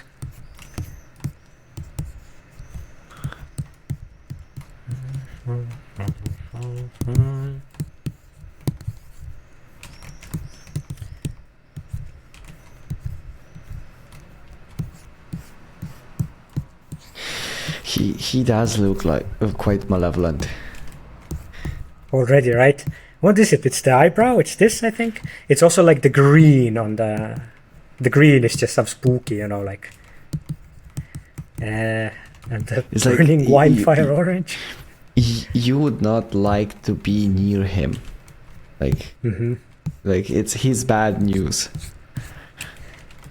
It's like, gotta do, like, it's something about the psychology of like, it's like, there's something, you know. Like So the beams sort of. Yeah, it's like giving the evil eye, and the evil eye is like, oh, smoky or something. Anger, it's like smoky anger, that's why it's malevolent. There's some kind of some vibe with that. I don't know, some like underdeveloped first idea of what would be in the background for this sleepy malevolent guy. Yeah.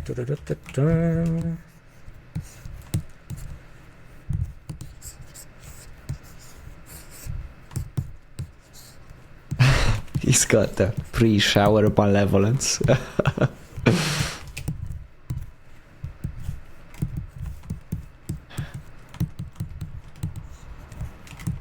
There's quite a few people very interested in the exact names of the brush pack and brush names. We can sort it out later. Wait, let me see. Lane's Master Pack or something.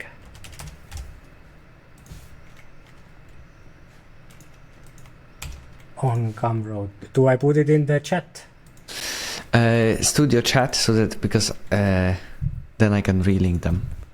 If you can in the Riverside, because nice. Cool.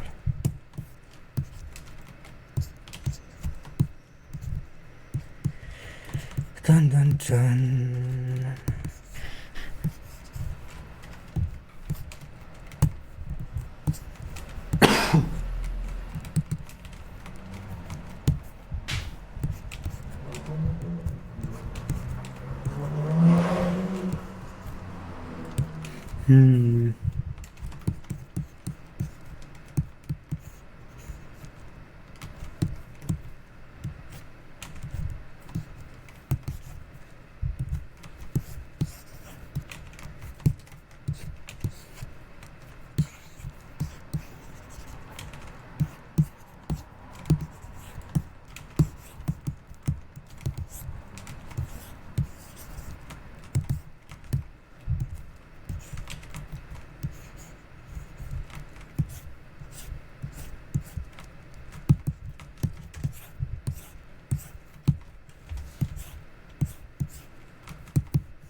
This is so quick. I am astonished, like how fast you get to this. That is how. This was the problem, the engineering problem to solve when designing the portrait style for the paintings. Because there's so many of them and there's so few people on the team that they need to be maximally effective and like as fast as possible to like make. So it's been like precision engineered to be able to be painted this quickly. But what is exactly engineered? Because what I see is like when we stop chatting for a second, you become like absolute demon with these brushes, and it's like just like absolutely confident color choices with the red and orange, and like things like appear in like 15 seconds. You're like, here we go. So part of it is there is no like rendering. I'm not going in and like, oh, this should be a soft edge because the form is turning. Nah, it's it's like sharp edges, and you're building it up. features of the face using like the simplest value arrangement. Okay. So, there's just this dark, this middle tone, and this like 3 values gives you enough to like turn the form, etc. Then the color is there to like emphasize the emotion. So I'm not like here like doing the precise wrinkles on like you're trying to put emotional load into like the color and so on.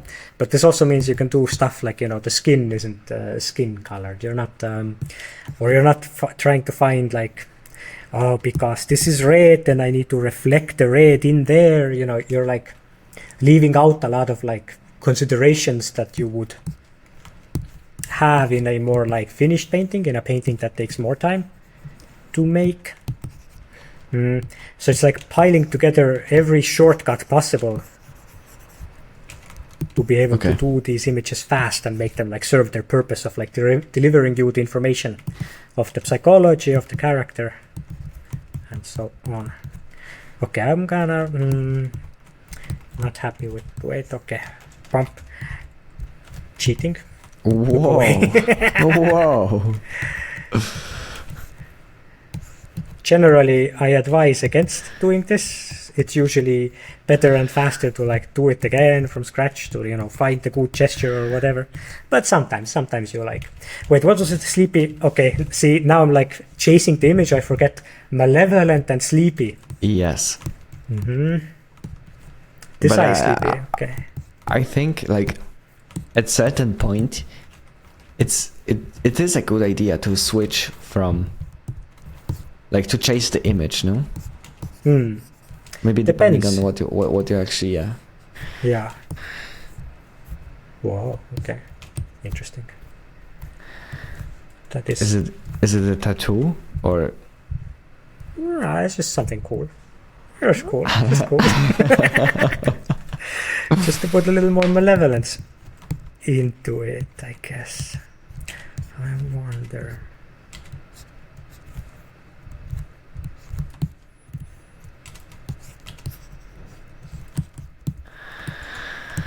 What people say audio cutout. What's that? No, I hear you and you hear me, which is fine. But it might be that stream is having some issues. Let me take a look. What I can actually do here. Not much. It's good again. Oof, thank goodness, because I actually can't do anything from here. Okay, I'm gonna try another cheat code.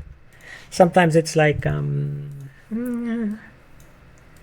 can do like if you've gone a little like wacky with the colors or something, you can do a harmonizing pass with the gradient maps to see if like something interesting happens. Yeah, this like How do you switch back and forth, and I feel like four of them that I've seen were cool, and you need to decide what you like most. Is it like purely vibe based, or is there some sort of like a decision that you take? Or like, I want the contrast to be there, for example. Or I wonder, yeah. Vibes. Basically, because this is just like what's the cruise control for cool? Just cheat code.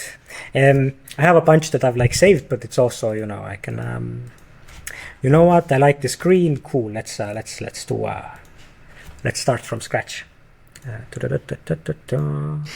Your stream is again dark. The sun keeps escaping.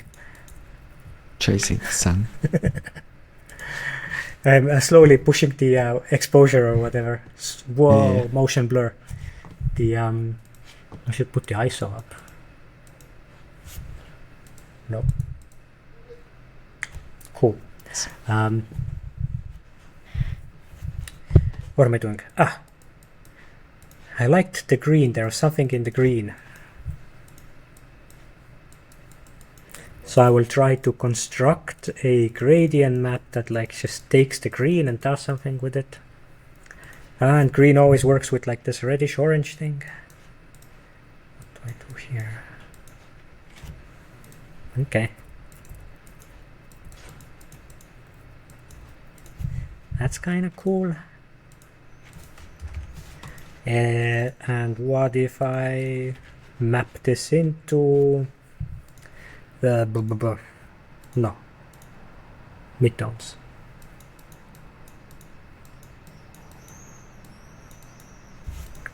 So now the gradient mapping is affecting only the middle grayish values.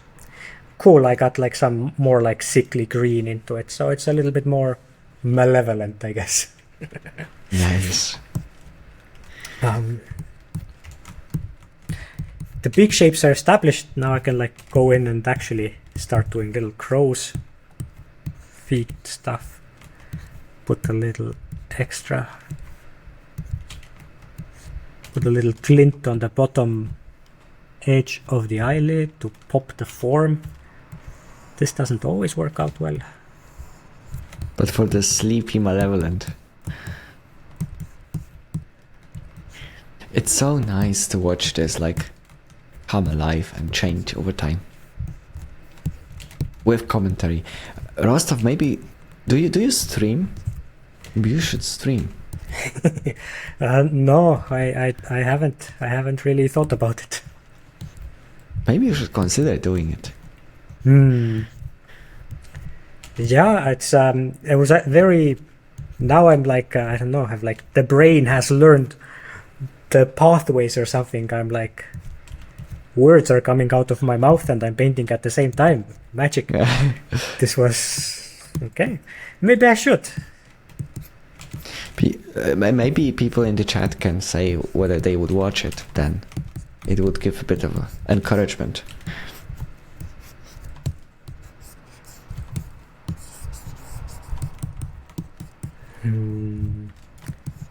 Maybe this guy needs like a flower. Once in a while you would make the monies, somebody said in the chat. What is that?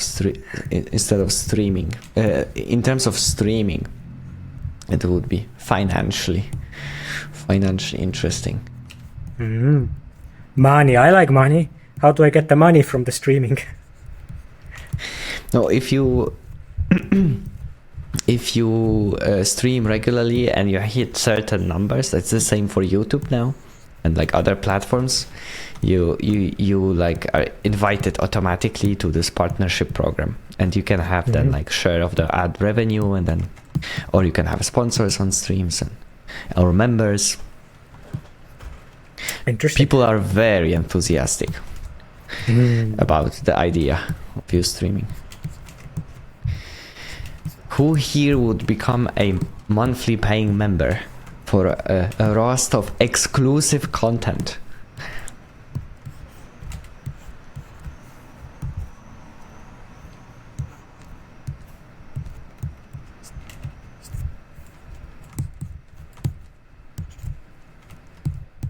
But in all seriousness, the fact that you go through the process and you explain your decisions and why you do what you do,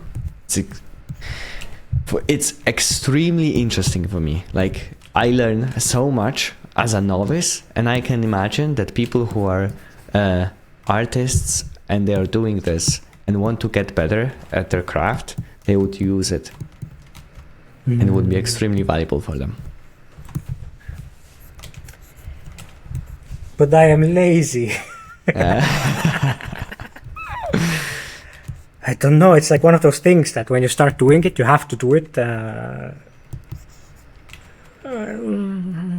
have a mercurial. You can have a artist schedule. It's like at least once a month at a random day. Yeah, I can be mercurial with these things. The passions, they come and then I have to chase them. Much like the painting, you know. The painting tells me what to do. I make no decisions. I am a slave to my passions. In all seriousness, you like you can stream without like concerns of like, you know, memberships and Patreons and whatever, and do like every now and then if you feel like it. Give in to the passions. That's an interesting idea, actually. Well, pretty much a disco character. Nice. What does he has on the forehead? The white thing. Is it like a pin or is it a thing? Like a little reflection or something. Something sweaty, or it's a little. Without it, it's a little. I don't know where to look. Somehow this locks it in. Actually, this is too much. This should be much more simpler.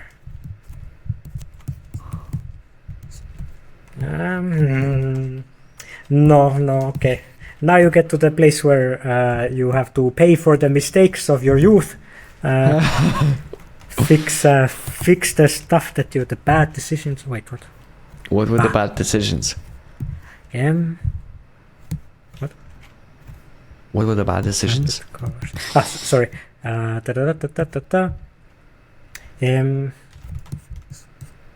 There's something messy here. Like, I wanna like unify. Okay, cool. Now it's no, because it's like chicka jumping around, simplifying. Okay. Oh, okay. No. Okay. Yeah. Okay, cool. Okay, now I've like pulled it back. Now I don't like this anymore. This is going to be a quagmire. This is how it's fast. It's fast if you like make the good decisions immediately. If you make the bad decisions and then you later get stuck fixing the bad decisions, is again when the painting starts taking like several days. In a way, the point of like training and exercising and doing studies and so on is to get yourself to a point where you stop making the bad decisions. Is it? Because it is like inherently a messy process, right? Yeah. You're like trying to eliminate as much of the. Well, there's mess and there's mess, I guess. You're trying to eliminate the bad kind of mess. I don't know.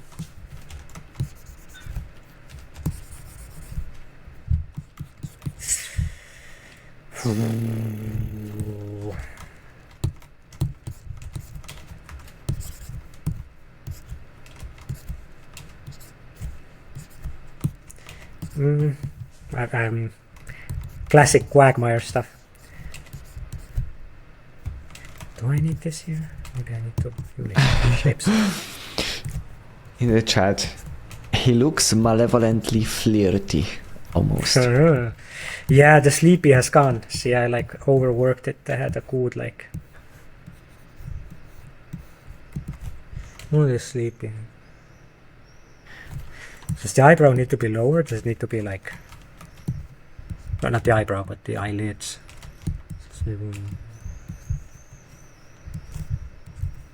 Just make it even more like pillow eyes. Oh, that's very sleepy.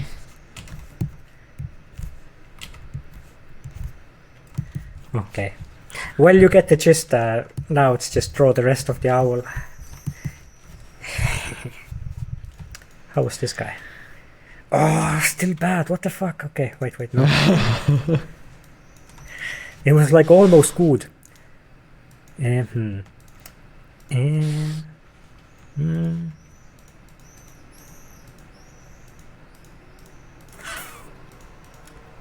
wonder. Oh, where did I put it? Okay. Yeah. Maybe this just needs to be like turn down the volume on this. Stop showing me the boxes.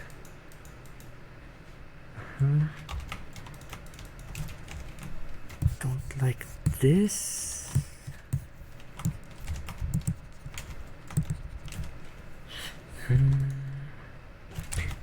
Maybe I don't like this.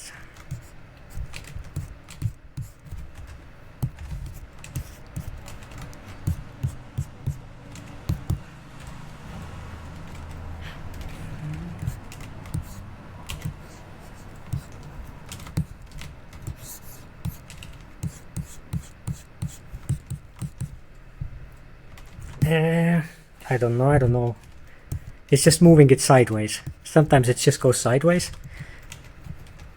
Oh, what do you mean? Laterally, not good, not bad, just sideways. It's like different, but at the same level of quality. Yeah.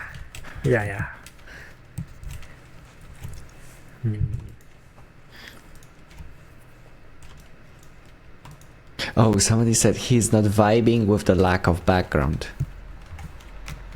The background? Maybe. Let's see. That's a bad idea. That is a bad idea, but maybe if I...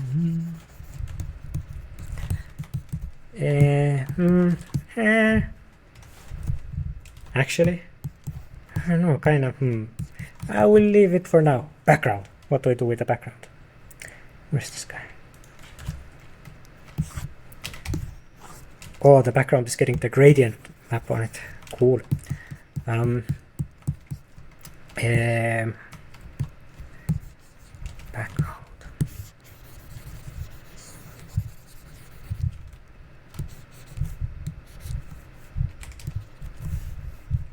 Well, what? Chirp, chirp, motherfucker. I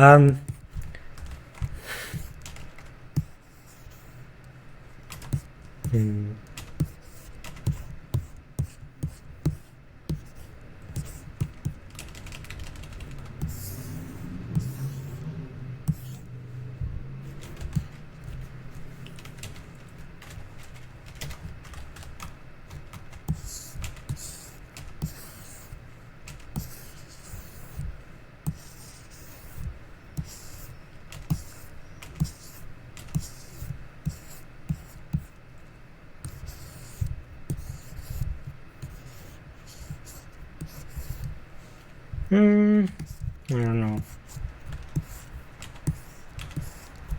Not particularly good ideas.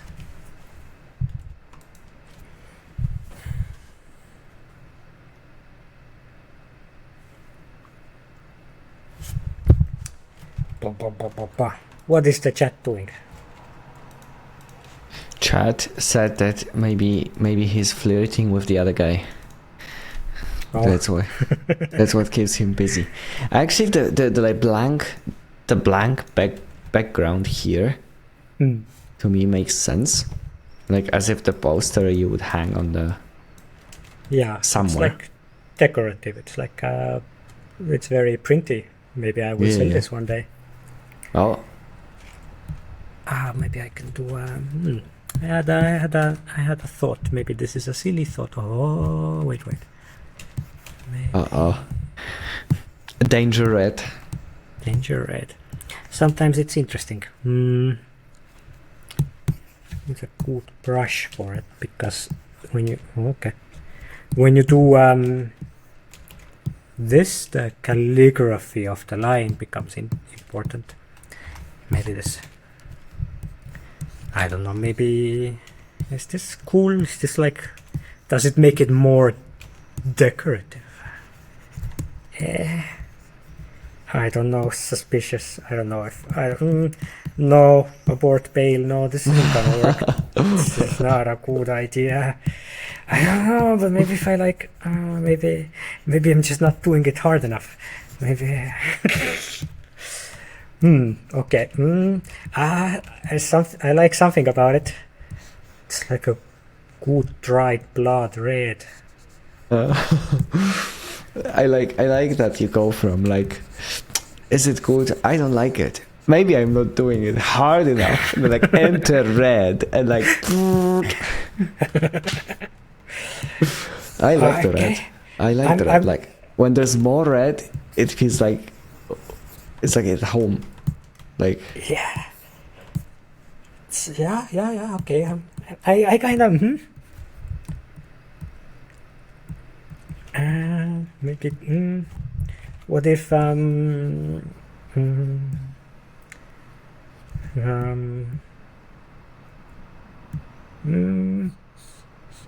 Ooh. Maybe it is this color. Maybe this.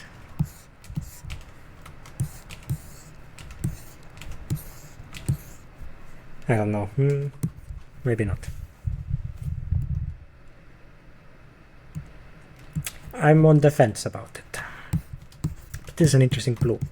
I wonder if this blue can do something somewhere. Wait, no. This is a good blue. I will park it here. But what if I do a little, anime hair shine? Nah, that sucks. What the fuck?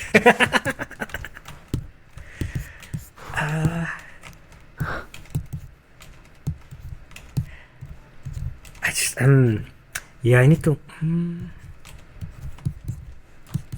Okay. And now that the red is there, the red has introduced like a blocky solid because everything about this face is textural. But now that the background has this solid red, it like gives me finally the like aesthetic excuse that I can go in with these solids. Before, when I was trying to layer in like these like untextured solid shapes, they were like alien to the image, and they were like, even though I don't know, intuited that it probably needs this because the texture's just gotten like wishy-washy all over the place, and it needs some simplicity, some like something specific and concrete somewhere to like put something hard into the kind of image. But it was so alien, like a stranger there. Even just this is cool. Maybe I just keep this there. No, it's too bold. I am not that bold, or am I? Maybe it needs to be. Oh yeah, wait. Oh, this blue off. Okay. Yeah. Okay, now we're genius. This is very like abstract arty kind of vibes now. Yeah, now it's just purely looking for like good rhythm and composition. But you were saying that like it was wishy-washy with the painting, and then it needed some simple. Yeah, and putting the red in the background gave me finally, because there's another solid somewhere, then I can start using solids on the face actually. That was the thing. Sorry, you were saying something. I wanted to ask, are you planning to keep the under eye solid thing? This thing? Maybe. Yeah. Sometimes something like this is there as scaffolding. Later you remove it, actually it was silly, but it like got you moving from where you were stuck, and you got somewhere else, and finally better ideas started coming, and then you can go back and remove your like silly something that sometimes you're in like a local maximum, and you need to break it somehow to get out of it so that the next good ideas start coming. But sometimes you have to like kind of do something stupid to do it, but then later you can go back and like make yourself smart again.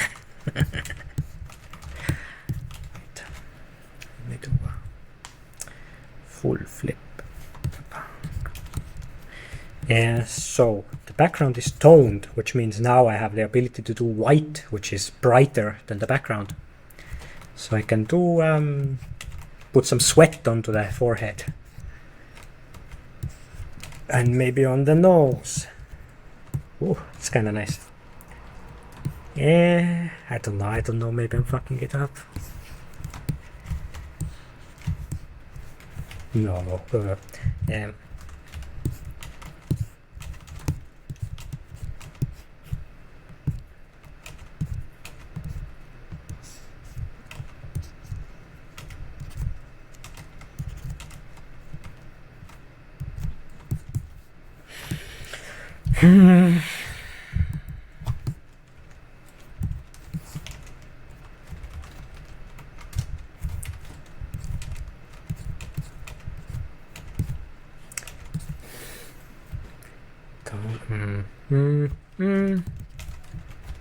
Don't like it.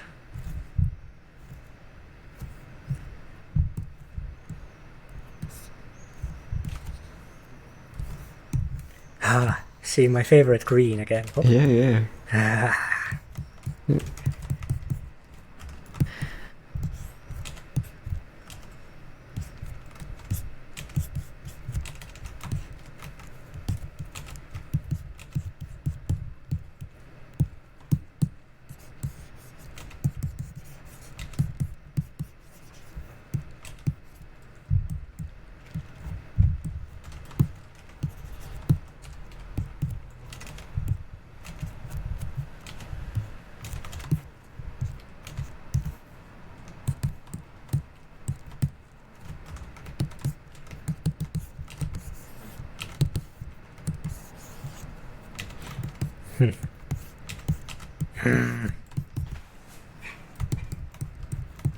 Okay.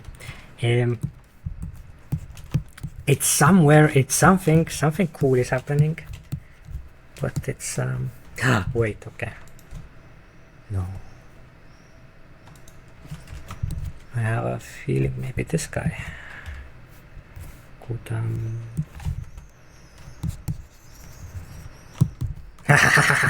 Oh.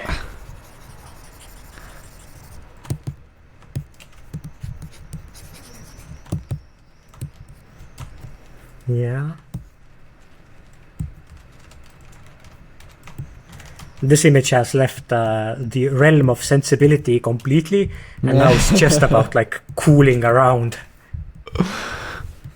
Layers of cool. What was your cool saying? Cruise control for cool. Cruise control for cool, exactly. Cruise control for cool.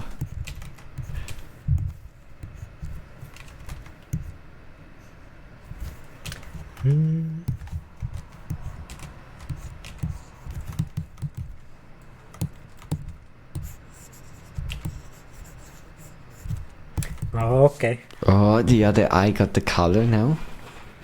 Yeah, it's getting a bit chestery. I kinda like it.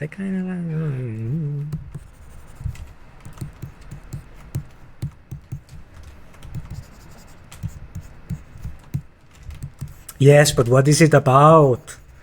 What does it say? What are you telling me? do you like these type of like discussions about your art or other people's art? It's like, oh, what does it mean? I love it. I am a meaning supremacist. I think meaning is always preferable to no meaning. And sometimes meaning is not inherently embedded in it, but can be interpreted out of it. Sometimes it's some kind of a 50-50.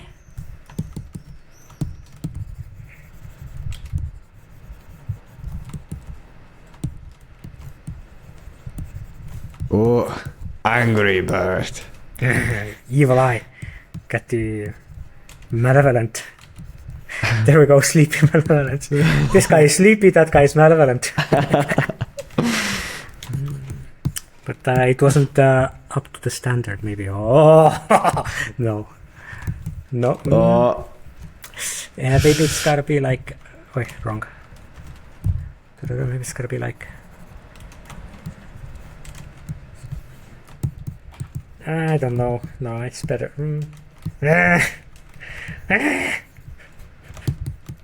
No. Something cool about it. Something cool about this in general. What is doing? Darkening, okay. Red darkening. The red just wants to like... Red is just such a cool color. You just kind of wanna do cool stuff with the red. What does it... What? No. Uh-oh. Something went wrong. What? Okay.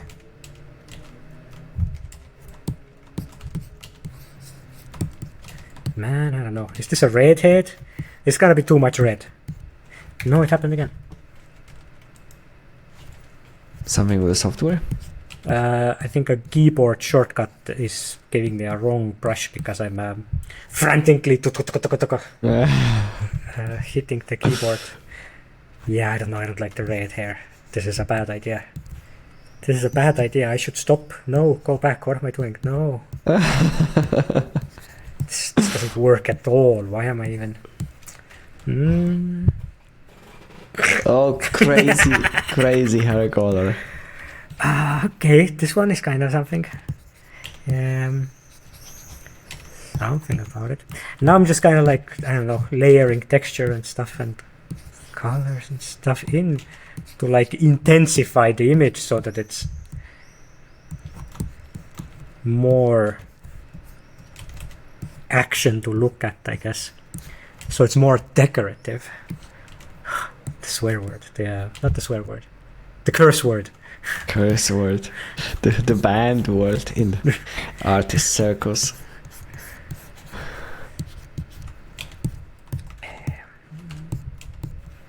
What do you... when we talked like earlier about like drawing attention to the image, right? And now you have a lot of things that like a viewer can steer their attention to. Like you have this bluey eye, you have also the jestery eye, the sleepy eye, you have the bird, you have the color red like outside of this person, which is like flashing. Is this, do you see this like as a good thing, bad thing? If like intentionally, like when it is a good thing to distort the attention? Almost always. Sometimes it's like very specific, you know. There's a guy in the center, the composition is symmetrical. You're like, look at this. And that's very powerful in certain situations. Depends on the image, I guess. Because this is just goofing around, so I'm really enjoying this like pulling to tension. Anytime that I'm like adding another element to this image, it's like getting richer and richer, more like tense. What is the language? What's the word? More interesting to look at. It's more captivating. It's less direct. I don't know. I will have to sit down and think for 3 days for the correct word. Oh, okay. Wait. Now I can start doing this kind of stuff. Oh, maybe that's... now you know that like this like smooth color has entered the painting for real. Got the...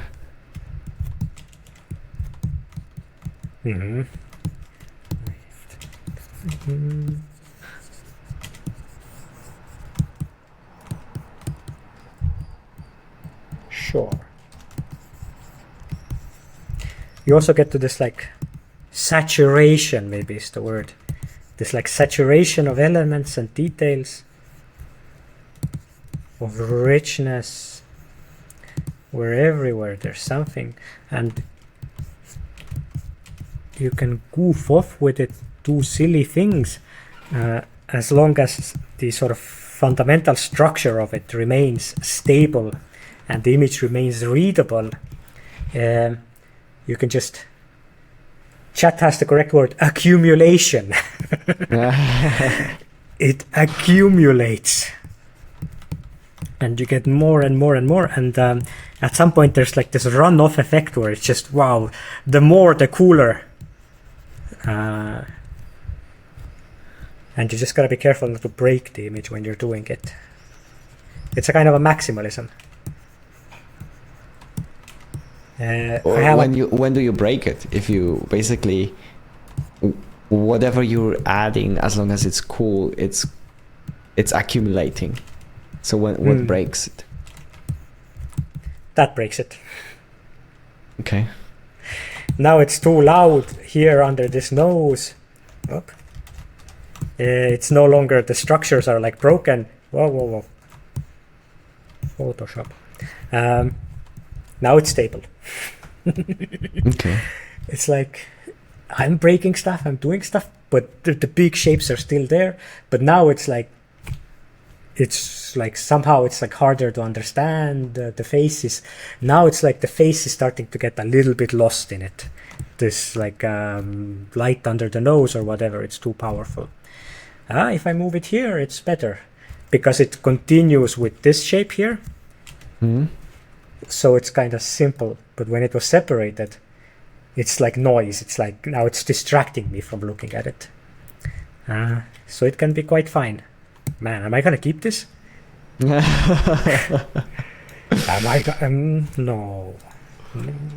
It is okay. Why I like it is because it did give some like specificity to the nose. Because it is a little like just like blurs out here in the bottom. But I wonder what is a good way to do it.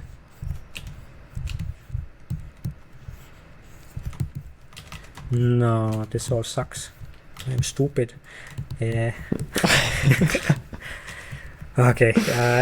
Let's do the. I hate this. The little reflection under the nose. No.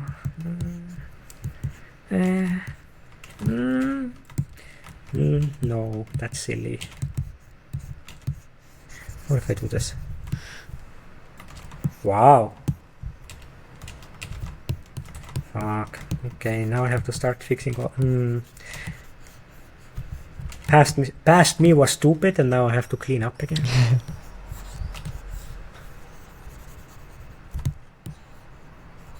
With this, okay, wow. Clarity. Isn't there something nice about clarity? When you're doing this now, like under the nose, are you not worried about losing the detail that was there in the first place? Yeah, that's exactly what I'm worried about. Okay. It's like because you switched from the original brushes that were textured into the solid ones. Mm-hmm. And so now you're like always at the danger of like removing what you've done before. Yeah, it's like I really enjoy how it like just pops the nose. It's almost decorative, but it's and it's so clean. It's like nice. It's like it makes the image easier to look at. So like I immediately like it on some like fundamental, almost like subatomic level. But it's also like ruining something about like the deeper thing about it that I liked. What? So I don't know actually. Wish I could have both. Let me look. That's it. What? Photoshop is starting to lag. Too many layers? Too much. Oh yeah, best of both worlds. A little texture, a little like cleanliness. I don't know, it's just getting silly. Is it silly? Okay, maybe an experiment, quick experiment. Let's see what happens if I try to.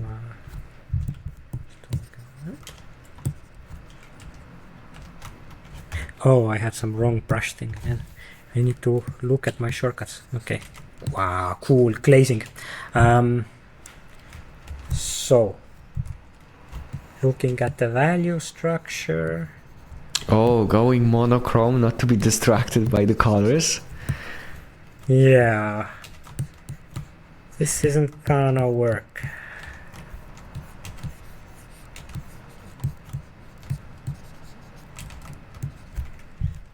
Which one was the... This one I have on top. Oh, ho, ho, ho, ho. Okay. Yeah. No. That doesn't work at all. But it did do something useful. Fuck me. Okay. Need to be...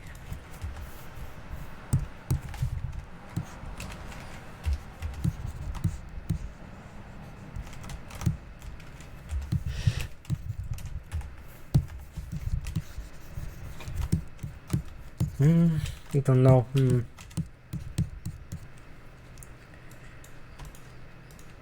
Nah, that's silly. Okay. Yeah.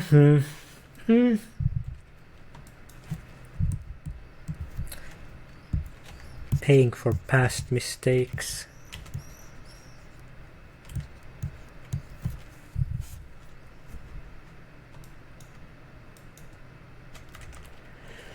Ooh.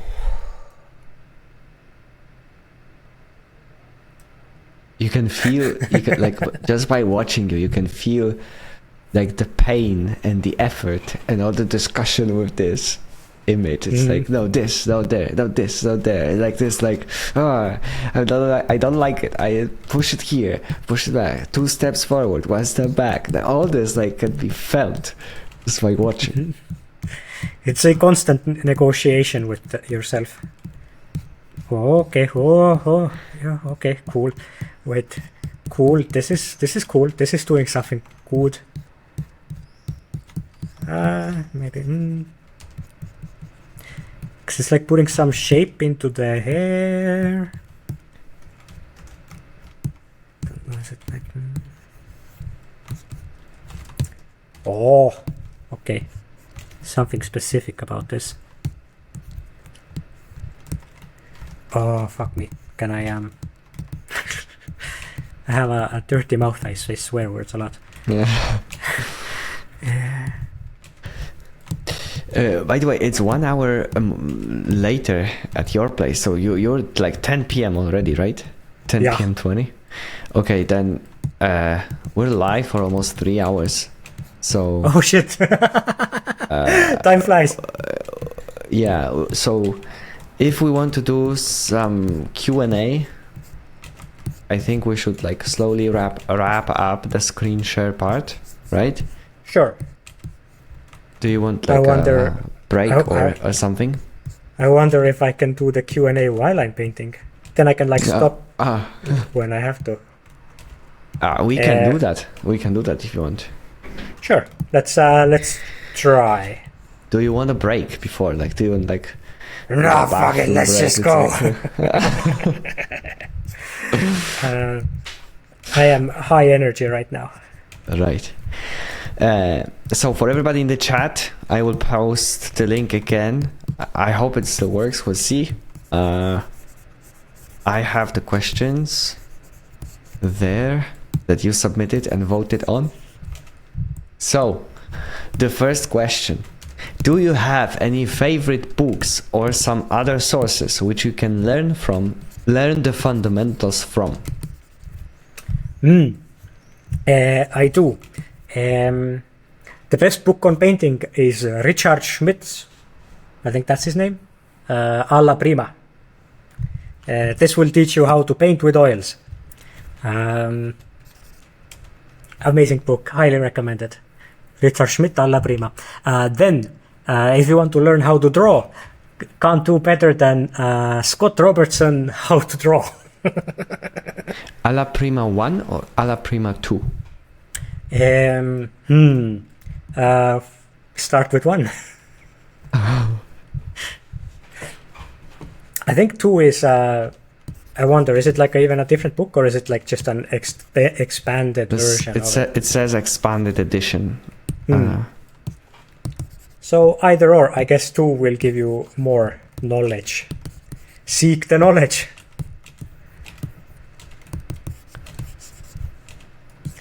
Yeah.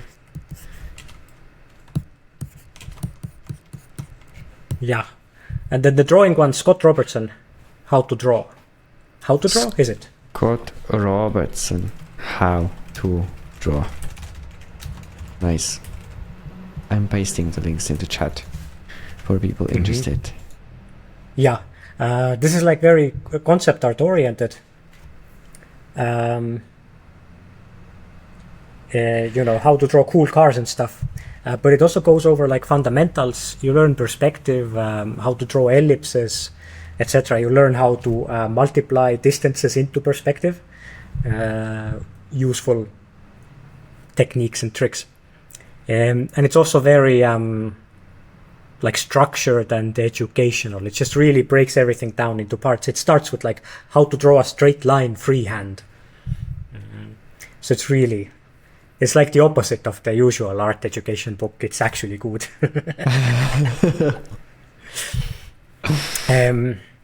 Then my favorite anatomy book is some Barclay Human Anatomy something, I wonder.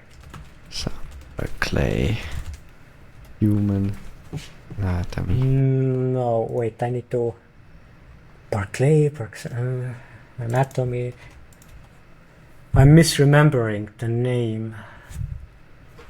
Wait, Barksay? Yeah, it's Barksay, Anatomy for the Artist. It has this yellow cover. Oh, the artist. Up. Barksay. Crazy cover, by the way. Emotions from the start.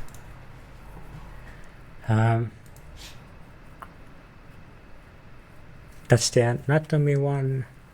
What else? What else is good? What else is there? Drawing, painting, anatomy. That's it, the holy trifecta.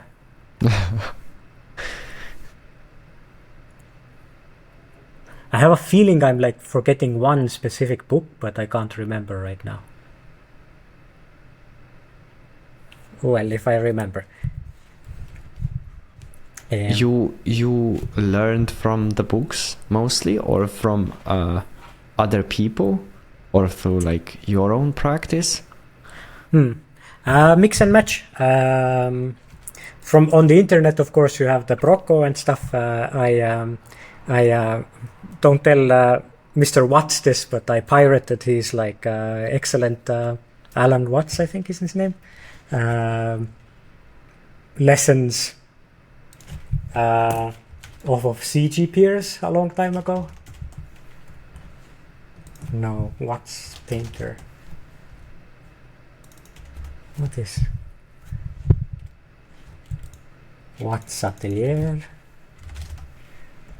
The Watts Atelier, yes. That was incredibly useful information on like quick sketching, which is a kind of life drawing technique. I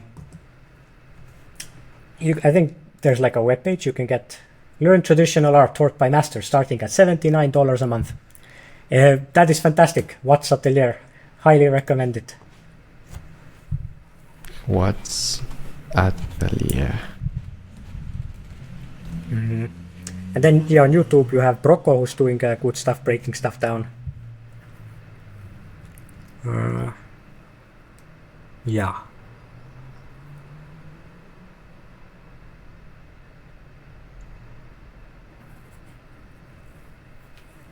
But yeah, mix of books, online stuff, and figuring it out on your own, I guess. FYI, you're again dark, but I think it has like a nice feel, given that's evening. Wait, I wonder if I can turn this thing up a little. It's probably gonna have minuscule effect, if at all. Let me take a look. No, there's nothing up. Whoa. Wow, Wait. that's... Oh shit, let me do disco lights. Is it doing disco lights? Very slowly it's doing disco lights. Oh, we can barely see. You see on the like edge of the... Ah, now it's blue. Yes, nice. Nice. Then on to the next question. Where's the list? Here. Sorry, this is not a question. Thank you for all your work. Your creativity inspires so many of us. Please keep sharing your ideas with us. Aw, thank you. How do you practice being expressive and brush work? Laziness. It's it takes effort to be precise and so on. All of this expressive stuff, it's just maybe I can get away with it. And then you find the exact edge of what you can get away with, and that is expressiveness. What is your rough thought process or feeling when picking colors during painting? I touched upon it a little bit before. It's like the best metaphor for it is like music, where you're just stepping up and down the notes. I don't know, there's like all this theory, right, about like complementaries and so on. Which, maybe. They certainly are. Color wheel or something. Do I have the color wheel? I don't think I have. Wait, yeah. Color wheel. I can never remember what is the complementary of what. I always have to quickly Google or something if I want to know. Mostly it's the complementary of any color is actually gray. It's like what? If you have a blue and it's going to its opposite. Cool, Ukraine. Then it goes through gray basically. If you want to find the complementary for a certain, you just start desaturating it. Unfortunately, the box doesn't go further. My ideal art software would have the color that you are, and then through the gray it goes into the opposite color. So you're constantly aware of what are the complementaries, and when you're looking for the gray, you're not limited towards this edge of gray for the perfect gray, but also to give you the opportunity to overshoot, to pick the gray. If you're in the yellows, pick the gray of the blue already. So you don't. So there's no so it doesn't mathematically show you the exact gray. So you get lost in the colors a little bit. Why am I talking about this? Color, opposite, something. How do I pick the colors? Yes. Is your software coming up soon? Are you writing color software? No. It's it's my when I sit in the shower for too long and imagine how I would like the world to be, I imagine what this might be. I don't know. I would like to one day make something, but who has the time? What was your biggest insight or thought after Disco Elysium experience? Boy. I think it's a loaded question. On the nature of man. I have had many insights from there. Don't know. It's too big of a question to really answer in a short way. I would have to write a book or something. So I will. I don't know. What's a funny short one?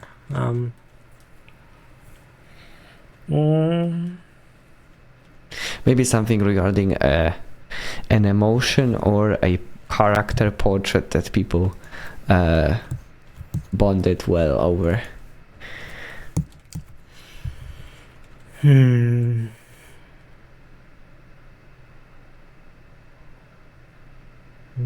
know. What was the question? Emotion about Disco something? What did I learn? Biggest insight or thought after Disco Elysium?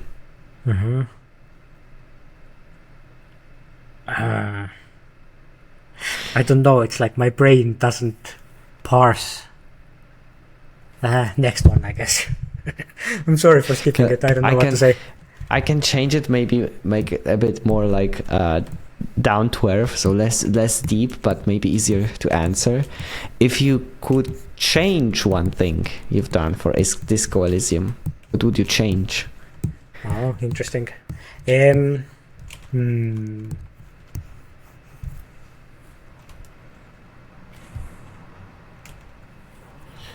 A million small things.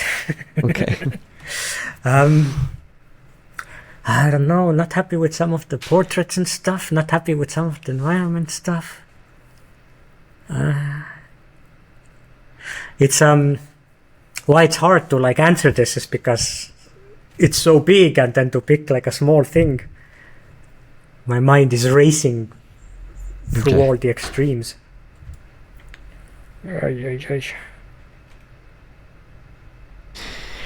Yeah, I don't know. Yeah. We can do the next one. Now instead of past oriented, it's future oriented. How is Red Info doing? Smiley face. Oh. I'm excited to see your art for it. I can add anything. This is like my addition to the question. Can you share anything, extremely vaguely, of what is being worked on? Oh, I don't know. What is Red Info? Never heard of it. Some internet rumor. I don't know about such things. All right. Going further. What is the most important for you in the game you're now working on? Is it a specific feeling, an idea, a plot? Oh, I don't know if there's a game I'm working on for very well. vaguely legal reasons. Very well. Can you talk about the background rendering technology in Disco Elysium? How did you deal with the huge size of the world background maps? Interesting. Yeah, it's broken up into tiles. It's broken up into tiles in several ways. It's broken up in Photoshop into like big tiles focusing on areas. In Engine, it's broken up into small tiles. It's basically doing like a mega texture style thing where it's like streaming in small data chunks and then assembling it into the image as you're walking around in the world. So we're not like holding it all in memory at the same time. But that's like, automagical. The computer does this. For the painting of the world, I don't know how to handle it with folders.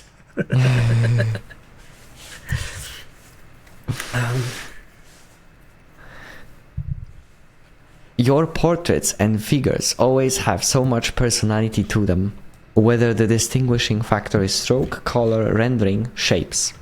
What aspect of the subject character influences your artistic decision the most? For example, if you decide to create a high contrast portrait with less midtones, what would influence the decision the most? Interesting question. I don't know if it's possible to answer it that way around. It's like oh my god, my mind just blanked out. Was it something high contrast?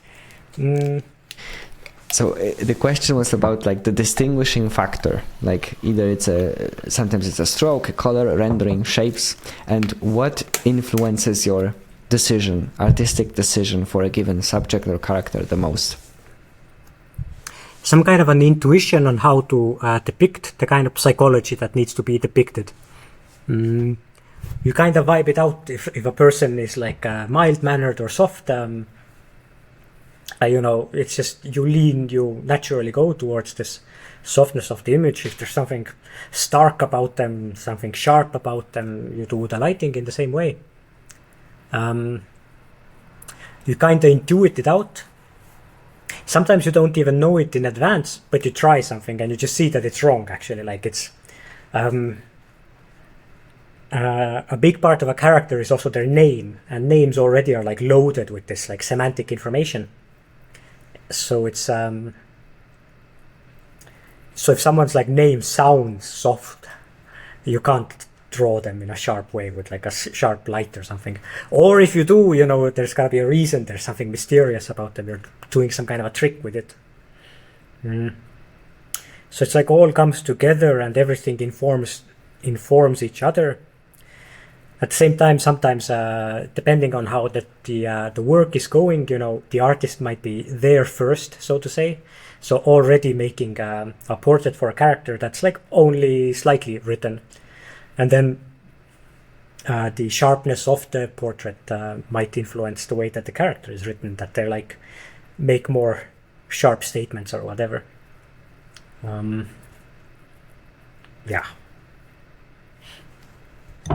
All right. How much power do you have in you for Q&A? Because like there's endless questions. No, I'm happy to yap about art when I'm talking about art. Okay. How much power do you have left? I feel like we should wrap at max like 20-ish minutes.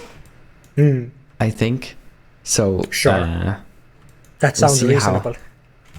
This would be like already like 3.5 hours for the streaming. So that's a lot of editing for you to do.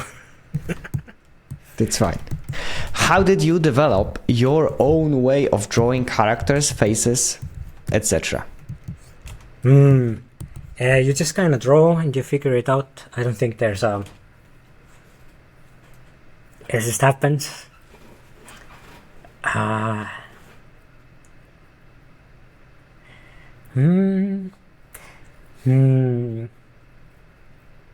Did you change over time? Like, have you had a different style back in the day and then you switched?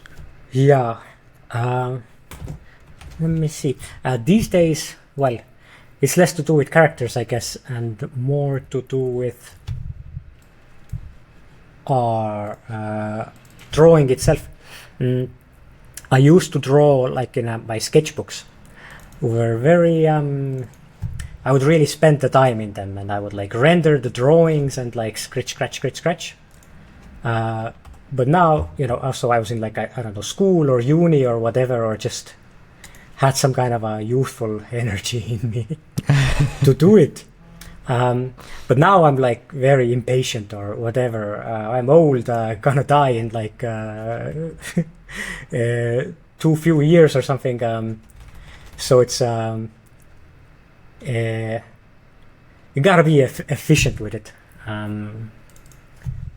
Wait, I'm digging through my, I don't know, whatever. Here's some like old sketchbook stuff. This is 2009. It's just like drawing lines, wrong way. Rendering stuff. Now I'm like, oh my god, rendering. Who has the time for that? Just like sketchbook stuff. This is very conceptart.org coded stuff. This is like influenced by Westbert and Marko Djurdjevic and Wookash something. What was? Wait, you're a Wookash. Yes. There was someone with your name there. Anyway, like these fantastic artists who were like, oh, lol, who were sharing. Anyway, they were like sketchbook threads. And they were sharing their drawings, and it was very influential to me. I would like go there and look at it, and this is like, this is how you gotta draw. But these days, like, can I find my more recent drawings? You know, it's more about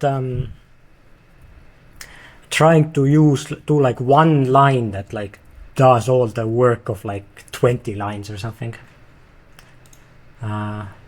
Way more efficient. Way more efficient, like, because who has the time, you know? Let's see, can I find an example? Different ways of drawing, of course. Well, okay, here's something. There's like an Inktober thing. Yeah, you know, I'm goofing around and doing colors and stuff, but it's also like I'm not going for like half an hour or something. I'm just this outline, whatever, the shape is there, information has been delivered, you're good to go. No need to worry about no need to worry.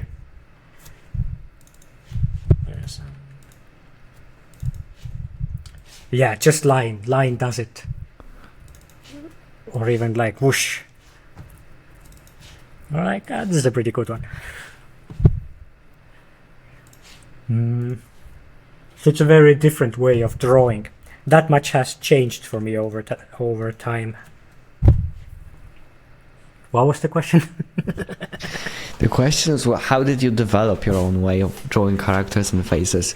But as far as I understand, you were drawing and changing it over time due to various influences.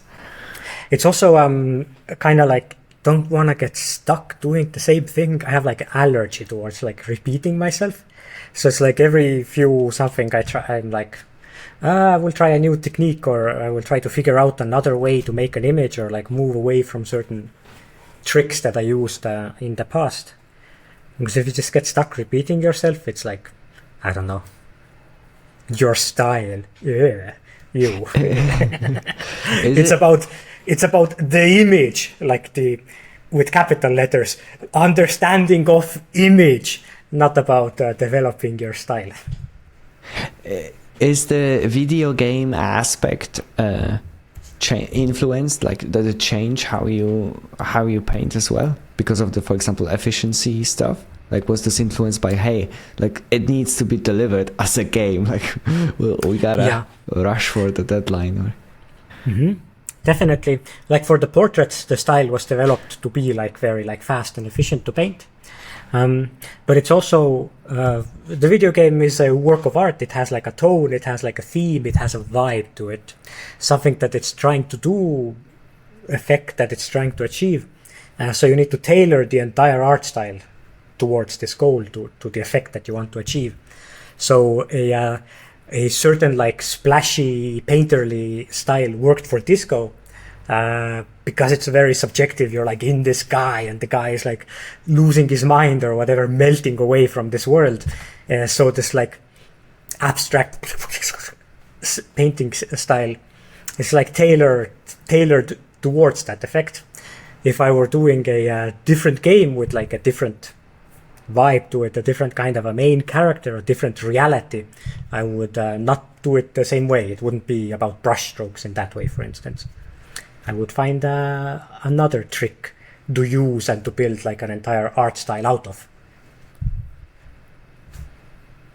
How does Rostov achieve the painterly way of illustration with traditional tools? Can you achieve it with graphite, or is this type of illustration limited to paints? Can you say the first part again? How does Rostov achieve the painterly way of illustration with traditional tools? Do it painterly. What is painterly? What does painterly mean? It means like that mark making is left visible. So you just gotta like not render it out. You gotta not smooth it out. And you can do it painterly in any which way. You can do sculpture painterly by like just like put strips of clay on or whatever. You can do drawing painterly, I guess, sketchily. You leave marks of the way of the making of the object visible, and that's that.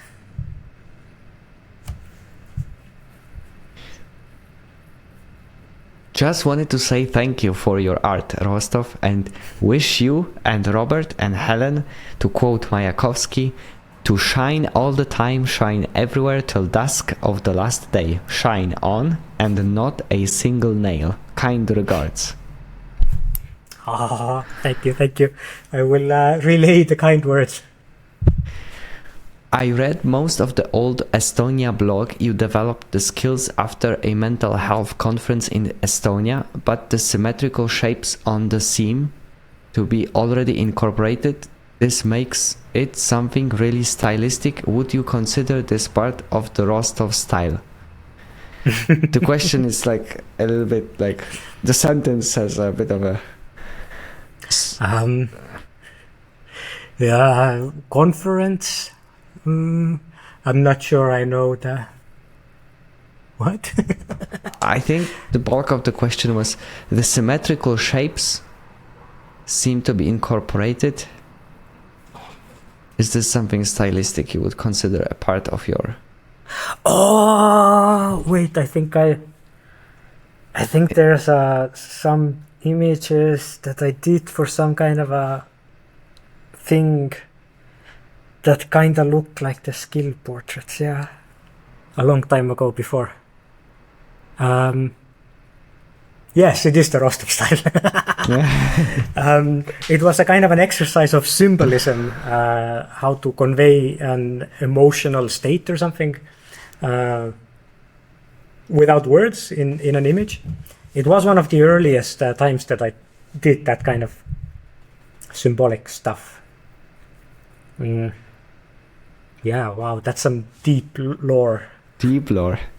I read the old Estonia blog. So, what's your favorite genre of video games and why? Yeah. I am a what is known as a grognard. What does it mean? Deep systemic stuff. Some like Shadow Empire or like immersive sim stuff. Okay. Or like role-playing games where you have to pay rent. I played this summer. I played Cyberpunk, and I did the mandatory modding tour so that I have to pay rent to stay in the apartment.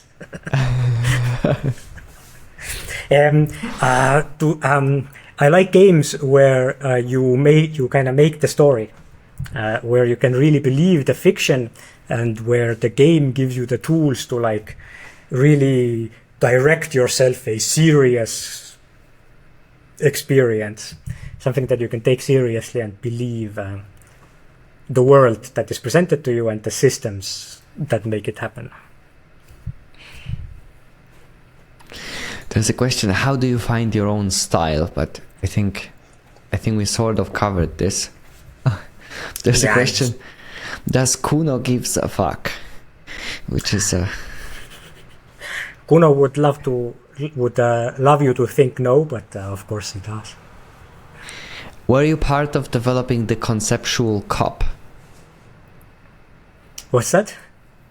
I'm not sure. There's a question: were you part of developing the conceptual cup, like a policeman? Probably. If maybe. I don't know. Harry? It was involved in the... Okay, there are a couple of questions that I'm skipping due to the legal situation. Do you know which line goes where before making a brush stroke? Or is this process chaotic? It's 50-50.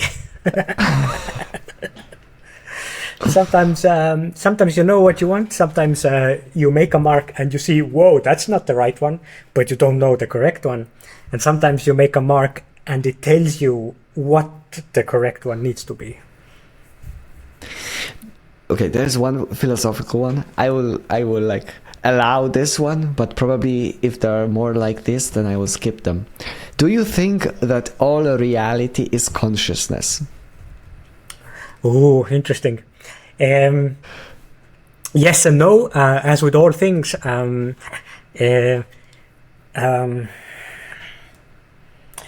Reality, as you know it, is a mirror image of reality that you maintain in your head, which is the reality you use to operate in this world, and that has, the story of you in it and so on, which is based off of, has a correspondence to some kind of a reality that is outside, to which we have, only so and so much access. Certainly we don't see atoms and fields, we perceive stuff as objects, so yeah.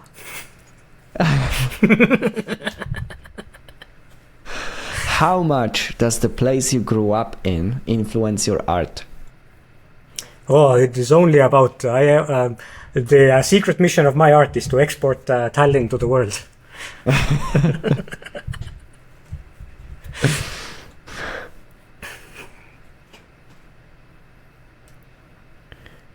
How did sculpting affect your drawing process, if it affected it at all? Oh, oh, ah, ooh, amazing, sculpting, best shit ever. It like rewired my brain. Wait.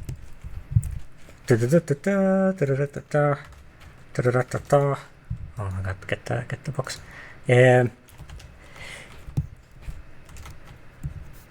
It's like so. How this, do I? This is very intense answer, and like it is. Wow. You might see this as a flat shape. I am already seeing this as pushing this area back, pulling this area forward. This is established a plane here so that I can establish this plane. The head is coming again. It's everything. Painting is sculpting on a shape. Sculpting is painting in space. Before you're like looking at the world or you're looking at the image and you're kind of thinking about, I will put like, I want to draw an ear, I will draw an outline of an ear. But with sculpting, you start to like, no, I will draw the shadow that's like being cast and the shadow that's like underneath, and I am carving this in. It's completely rewires your understanding of drawing to see it like from, it's literally going 3D. From this flat plane, you're going into 3D. So you do think in 3D when you like painting, like you think in 3D. You do it both at the same time. In art terms, there's a term called the picture plane, which is considering the image as a 2D object. So, like this is a picture plane object, this cool flat thing, while the head is like a 3D object that you're like feeling it turning the form. The cheek turns away and the shoulder is underneath and so on. But the red, again, it's almost like the head is like here, and then the red is almost like on the surface of the image, instead of like going into perspective or something. So it's like active on two different planes or visual realities, or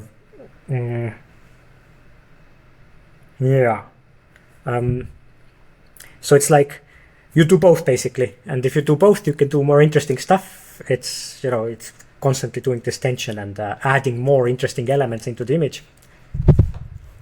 It's another tool in the toolbox.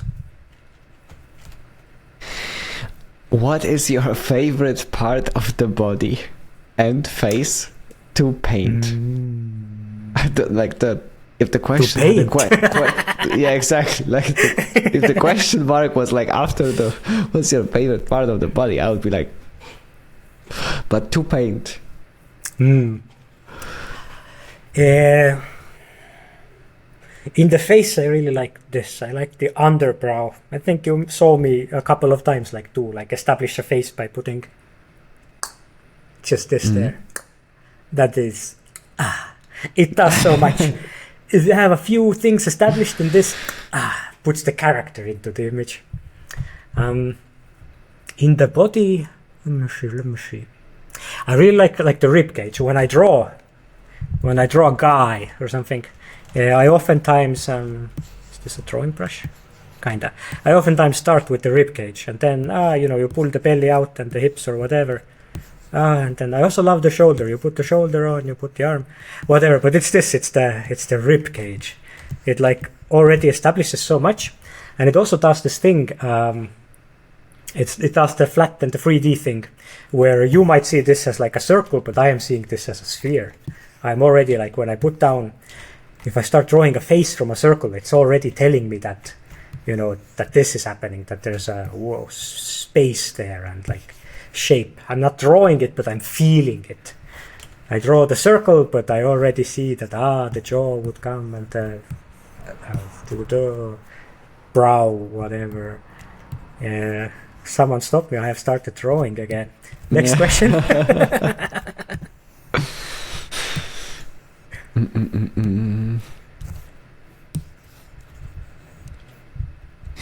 I remember hearing that the portraits for Disco Elysium were created before the actual characters were written.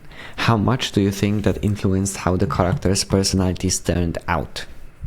It wasn't every character, but some characters were in a way that we had figured out a sort of structure where these characters are in the story, but the writers hadn't gotten to like writing them out in depth, but I kind of rushed ahead with some of the portraits. And yeah, they have a big effect because especially in Artisy, the portrait of the character is on every dialogue card. So the writers are constantly, like, whatever they're writing the lines or something, they're seeing the picture of the face that is saying that line.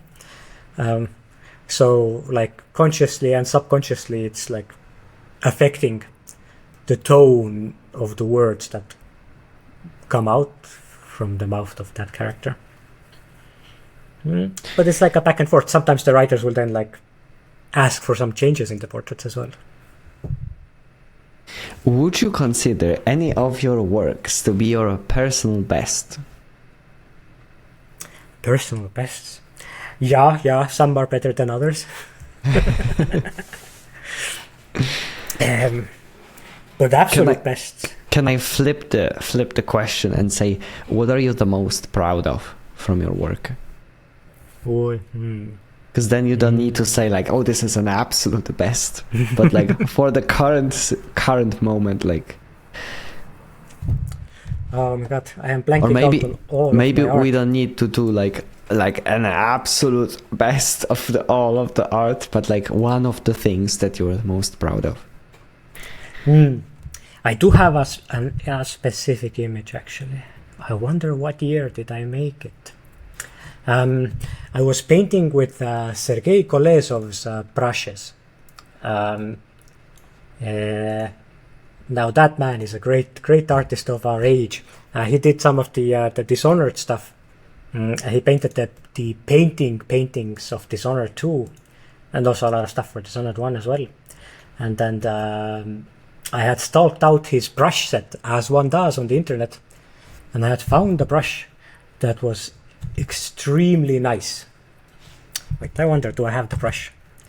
And I was painting with that brush. Oh my god. Nope.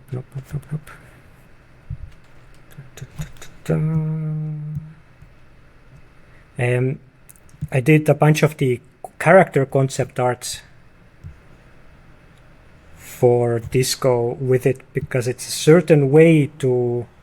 It has a. Okay, finally. What? This one. It like has this. It makes the line straight. I don't know how. I don't know what is the trick. It makes a line straight in a way that the other brushes don't. So like if you want to like draw a character or something, it's just Photoshop is lagging. I don't know, Kim or whatever. It has like the scene.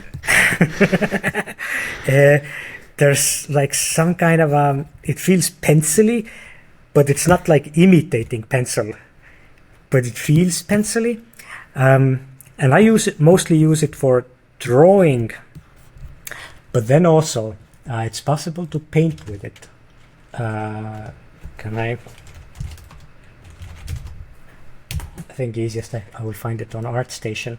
I did a painting with it, trying to figure out this brush. This one. This is mostly painted with this brush, and it's like has this like raspy, scratchy feeling to it. And this is another one of those paintings that I didn't realize what I was doing until much later, years later. And I understood that, because this brush has a certain texture, it is that the brush looks like how it feels to touch wheat, like on the side of the highway. Oh, wow. Like the wheat basket, what they make bread out of. And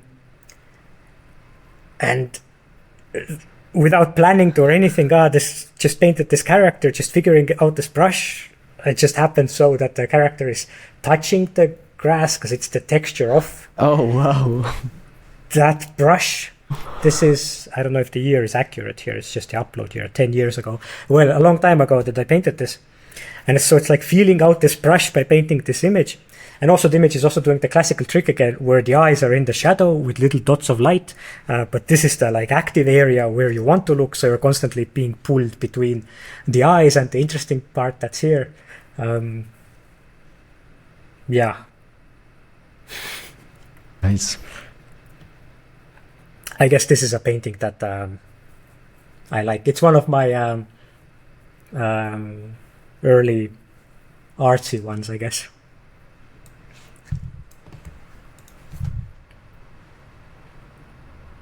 What was the collab and the workflows between the art team and the technical artists and devs on Disco? Oh, amazing.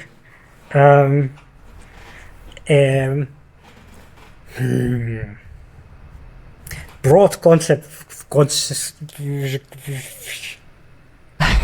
philosophy of art. Art is as much about the tool of making the artwork as it is about the object and the work that comes out of it.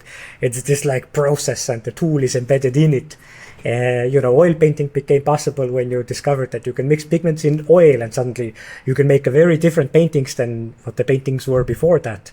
And so the technical art is like this like brush craft, or this like mixing of the pigments and stretching of the linens. It is like embedded into the atom of the work of art that you are going to make with the computers. So you're like, I don't know, you sit down with the technical art, with Siim Raidma, and they're like, this is the image, we want to pull the focus in, so we will need to make it so that, can we make it so that everything that is high up gets cold and everything that is down low gets warm? We put like a temperature gradient on it. Yes, so we can like control the temperatures or whatever, add color richness into an image. And you're like, yes, does that work? Maybe does just the temperature. The temperature is a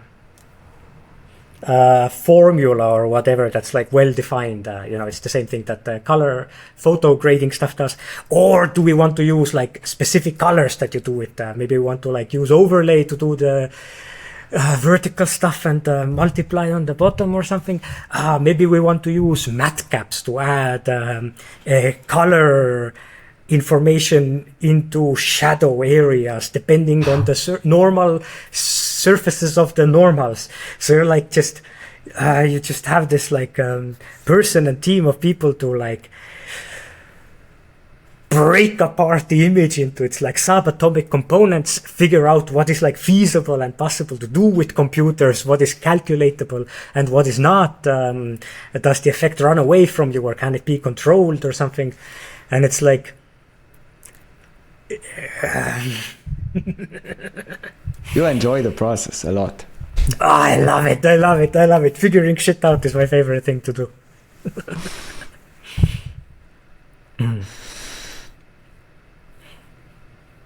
Would you consider doing courses, like a couple episodes you can put behind a paywall to make it worth your time? I wonder. Sure, why not? One day, eventually, maybe. It takes some structure to know what and how and so on. Because everything in my head is just floating bits and pieces that like connect to each other like atoms or something, but they haven't yet coalesced into like a stable object that I could easily do. Though it's of course useful to do this sort of a course, because that is the way that you actually stabilize all this information. What drawing tablet do you use? This is a Cintiq, the modern one that's slightly thinner or something. And I have a Wacom something here as well, Intuos. And then I have an iPad. So depending on where you're at, when basically, yeah. the Wacom, do you switch with the main one, the Cintiq? I go through these periods. I mean, like spend a few years like enamored with the Cintiq or something. Oh my god, you can draw on the screen. But then I don't know, it's just like get bored or something like meh. So it's somehow it's nice to like, I don't know, you want to switch things up, I guess. And then if you do a few years with the regular tablet and then you do the Cintiq again, it's like, wow, I'm actually drawing the specific line. Amazing. And then you get hooked on it again. Was there any kind of briefings or directions regarding the archetype portraits, or their psychological representation came out of your head? Nah, it's just a name and now you need to make a picture for the name. Sensitive feeling, touch the tie and stuff, and like whoosh, vibes and so on, and physical, you know. The name is the concept. This is also like the mention in No Clip documentary. So if people are interested, like this is like a really nice part. You describing the portraits there. Mm. I was hoping. Oh, this is also a course question.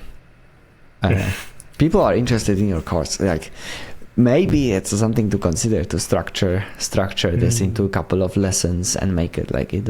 Maybe it doesn't need to be that long. But like long enough for a couple of episodes. Mm-hmm. Speaking of the sun and the lighting, what hours do you prefer to start painting? I've noticed a lot of tenebresim and chiaroscuro in your stuff. I have no idea what this word means. I hope they're not swear words. Chiaroscuro is the deep shadow. Not sure what the first one was. What was the first? What was the first part of the question? Speaking of the sun and lighting, what hours do you prefer to start painting? I've noticed a lot of tenebresim, TENEBRESIM, and chiaroscuro. Like, when do I physically like to paint, and how does that relate to the dramatic light in the art? Yeah, tenebresim, if I Google this, it's like a dark, gloomy, mysterious. Oh, okay, it's just another word for chiaroscuro, basically. Okay.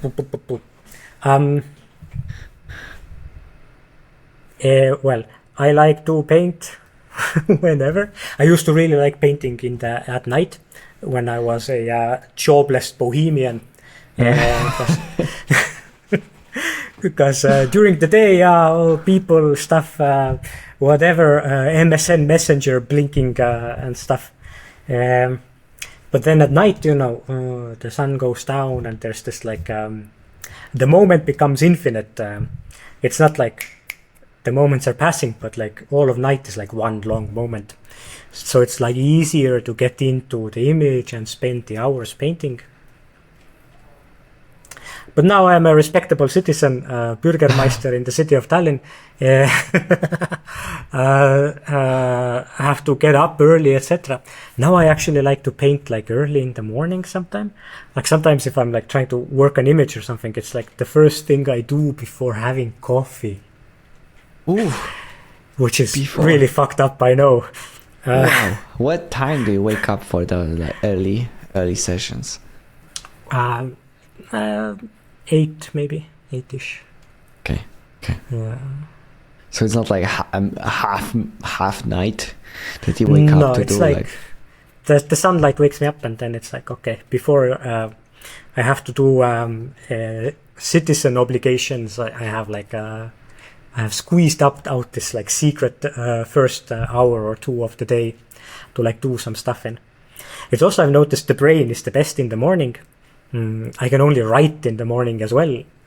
Writing anything like in like afternoon or in the evening, no. Brain no work, ideas no connect. You can like render an image or you can work an image, but if you really want to like do like good work, you gotta use the best hours of your brain, and that's right after you wake up. Okay. The last one, I skipped a couple of a couple of questions. I'm sorry. How do you get the motivation to finish your projects even if they didn't turn out well? I don't. I just, well, it depends, am I financially obligated? Is someone like, have I signed contracts or something?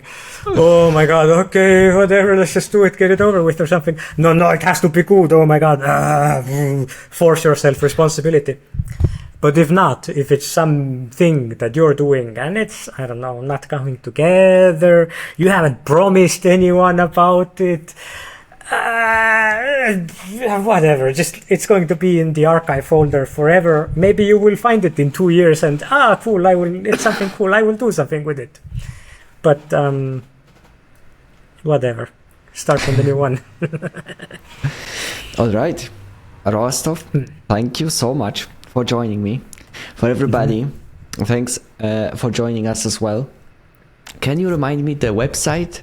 www.artofrostov. Rostov. Yes, it has the rhythm. Art of Rostov. Nice. www.artofrostov.com. Drop 2 portraitura pictures of you coming soon. Faces. I don't know yet. This is not a promise. It might be that there's 5 paintings, 5 scribbles, and maybe 5 slots for me to paint you for a lot of money. Oh, maybe special occasion. Nice. Special portrait making. I don't know. Maybe. I'm linking your website. So right now, for people who are in the stream, go there and drop your email address to the mailing list of Rostov so that you can get notified when a shiny new art is gonna show up on the stream. Portraitura, right? And for what's estimate 1 to 10 possibility of the actual Portraitura 2 coming up in 4 week-ish time? In a few weeks, in 1-2 weeks, 2 weeks. So if you're listening to the video, this probably is already up there. So you should check out artofrostov.com. And for social media follows, X, you can find Rostov on X. Where else? Instagram. ArtStation. ArtStation. Blue Sky. Substack. Do you write on Substack? Yeah. Perfect. What's the name of the Substack? Oh, Art of Rostov? I think Rostovianka, I think. Rostov Substack. I had no idea. Rostovianka. Rostovianka.com. Yes. Exactly. What a fancy picture with the dog and with the red socks.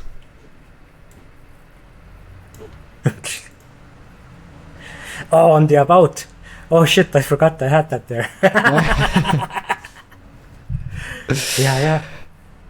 For everybody in the chat, this video will be available now as members only, but eventually it will come out as public release, as an edited thing. Most of the actual video will stay in, but it will be using the high quality, locally recorded footage, so that we see every pixel, okay? You don't miss any pixels. You see every brush stroke exactly as much as possible. And the internet quality version, the preview version, will be available for members immediately. So if you want it, become a member.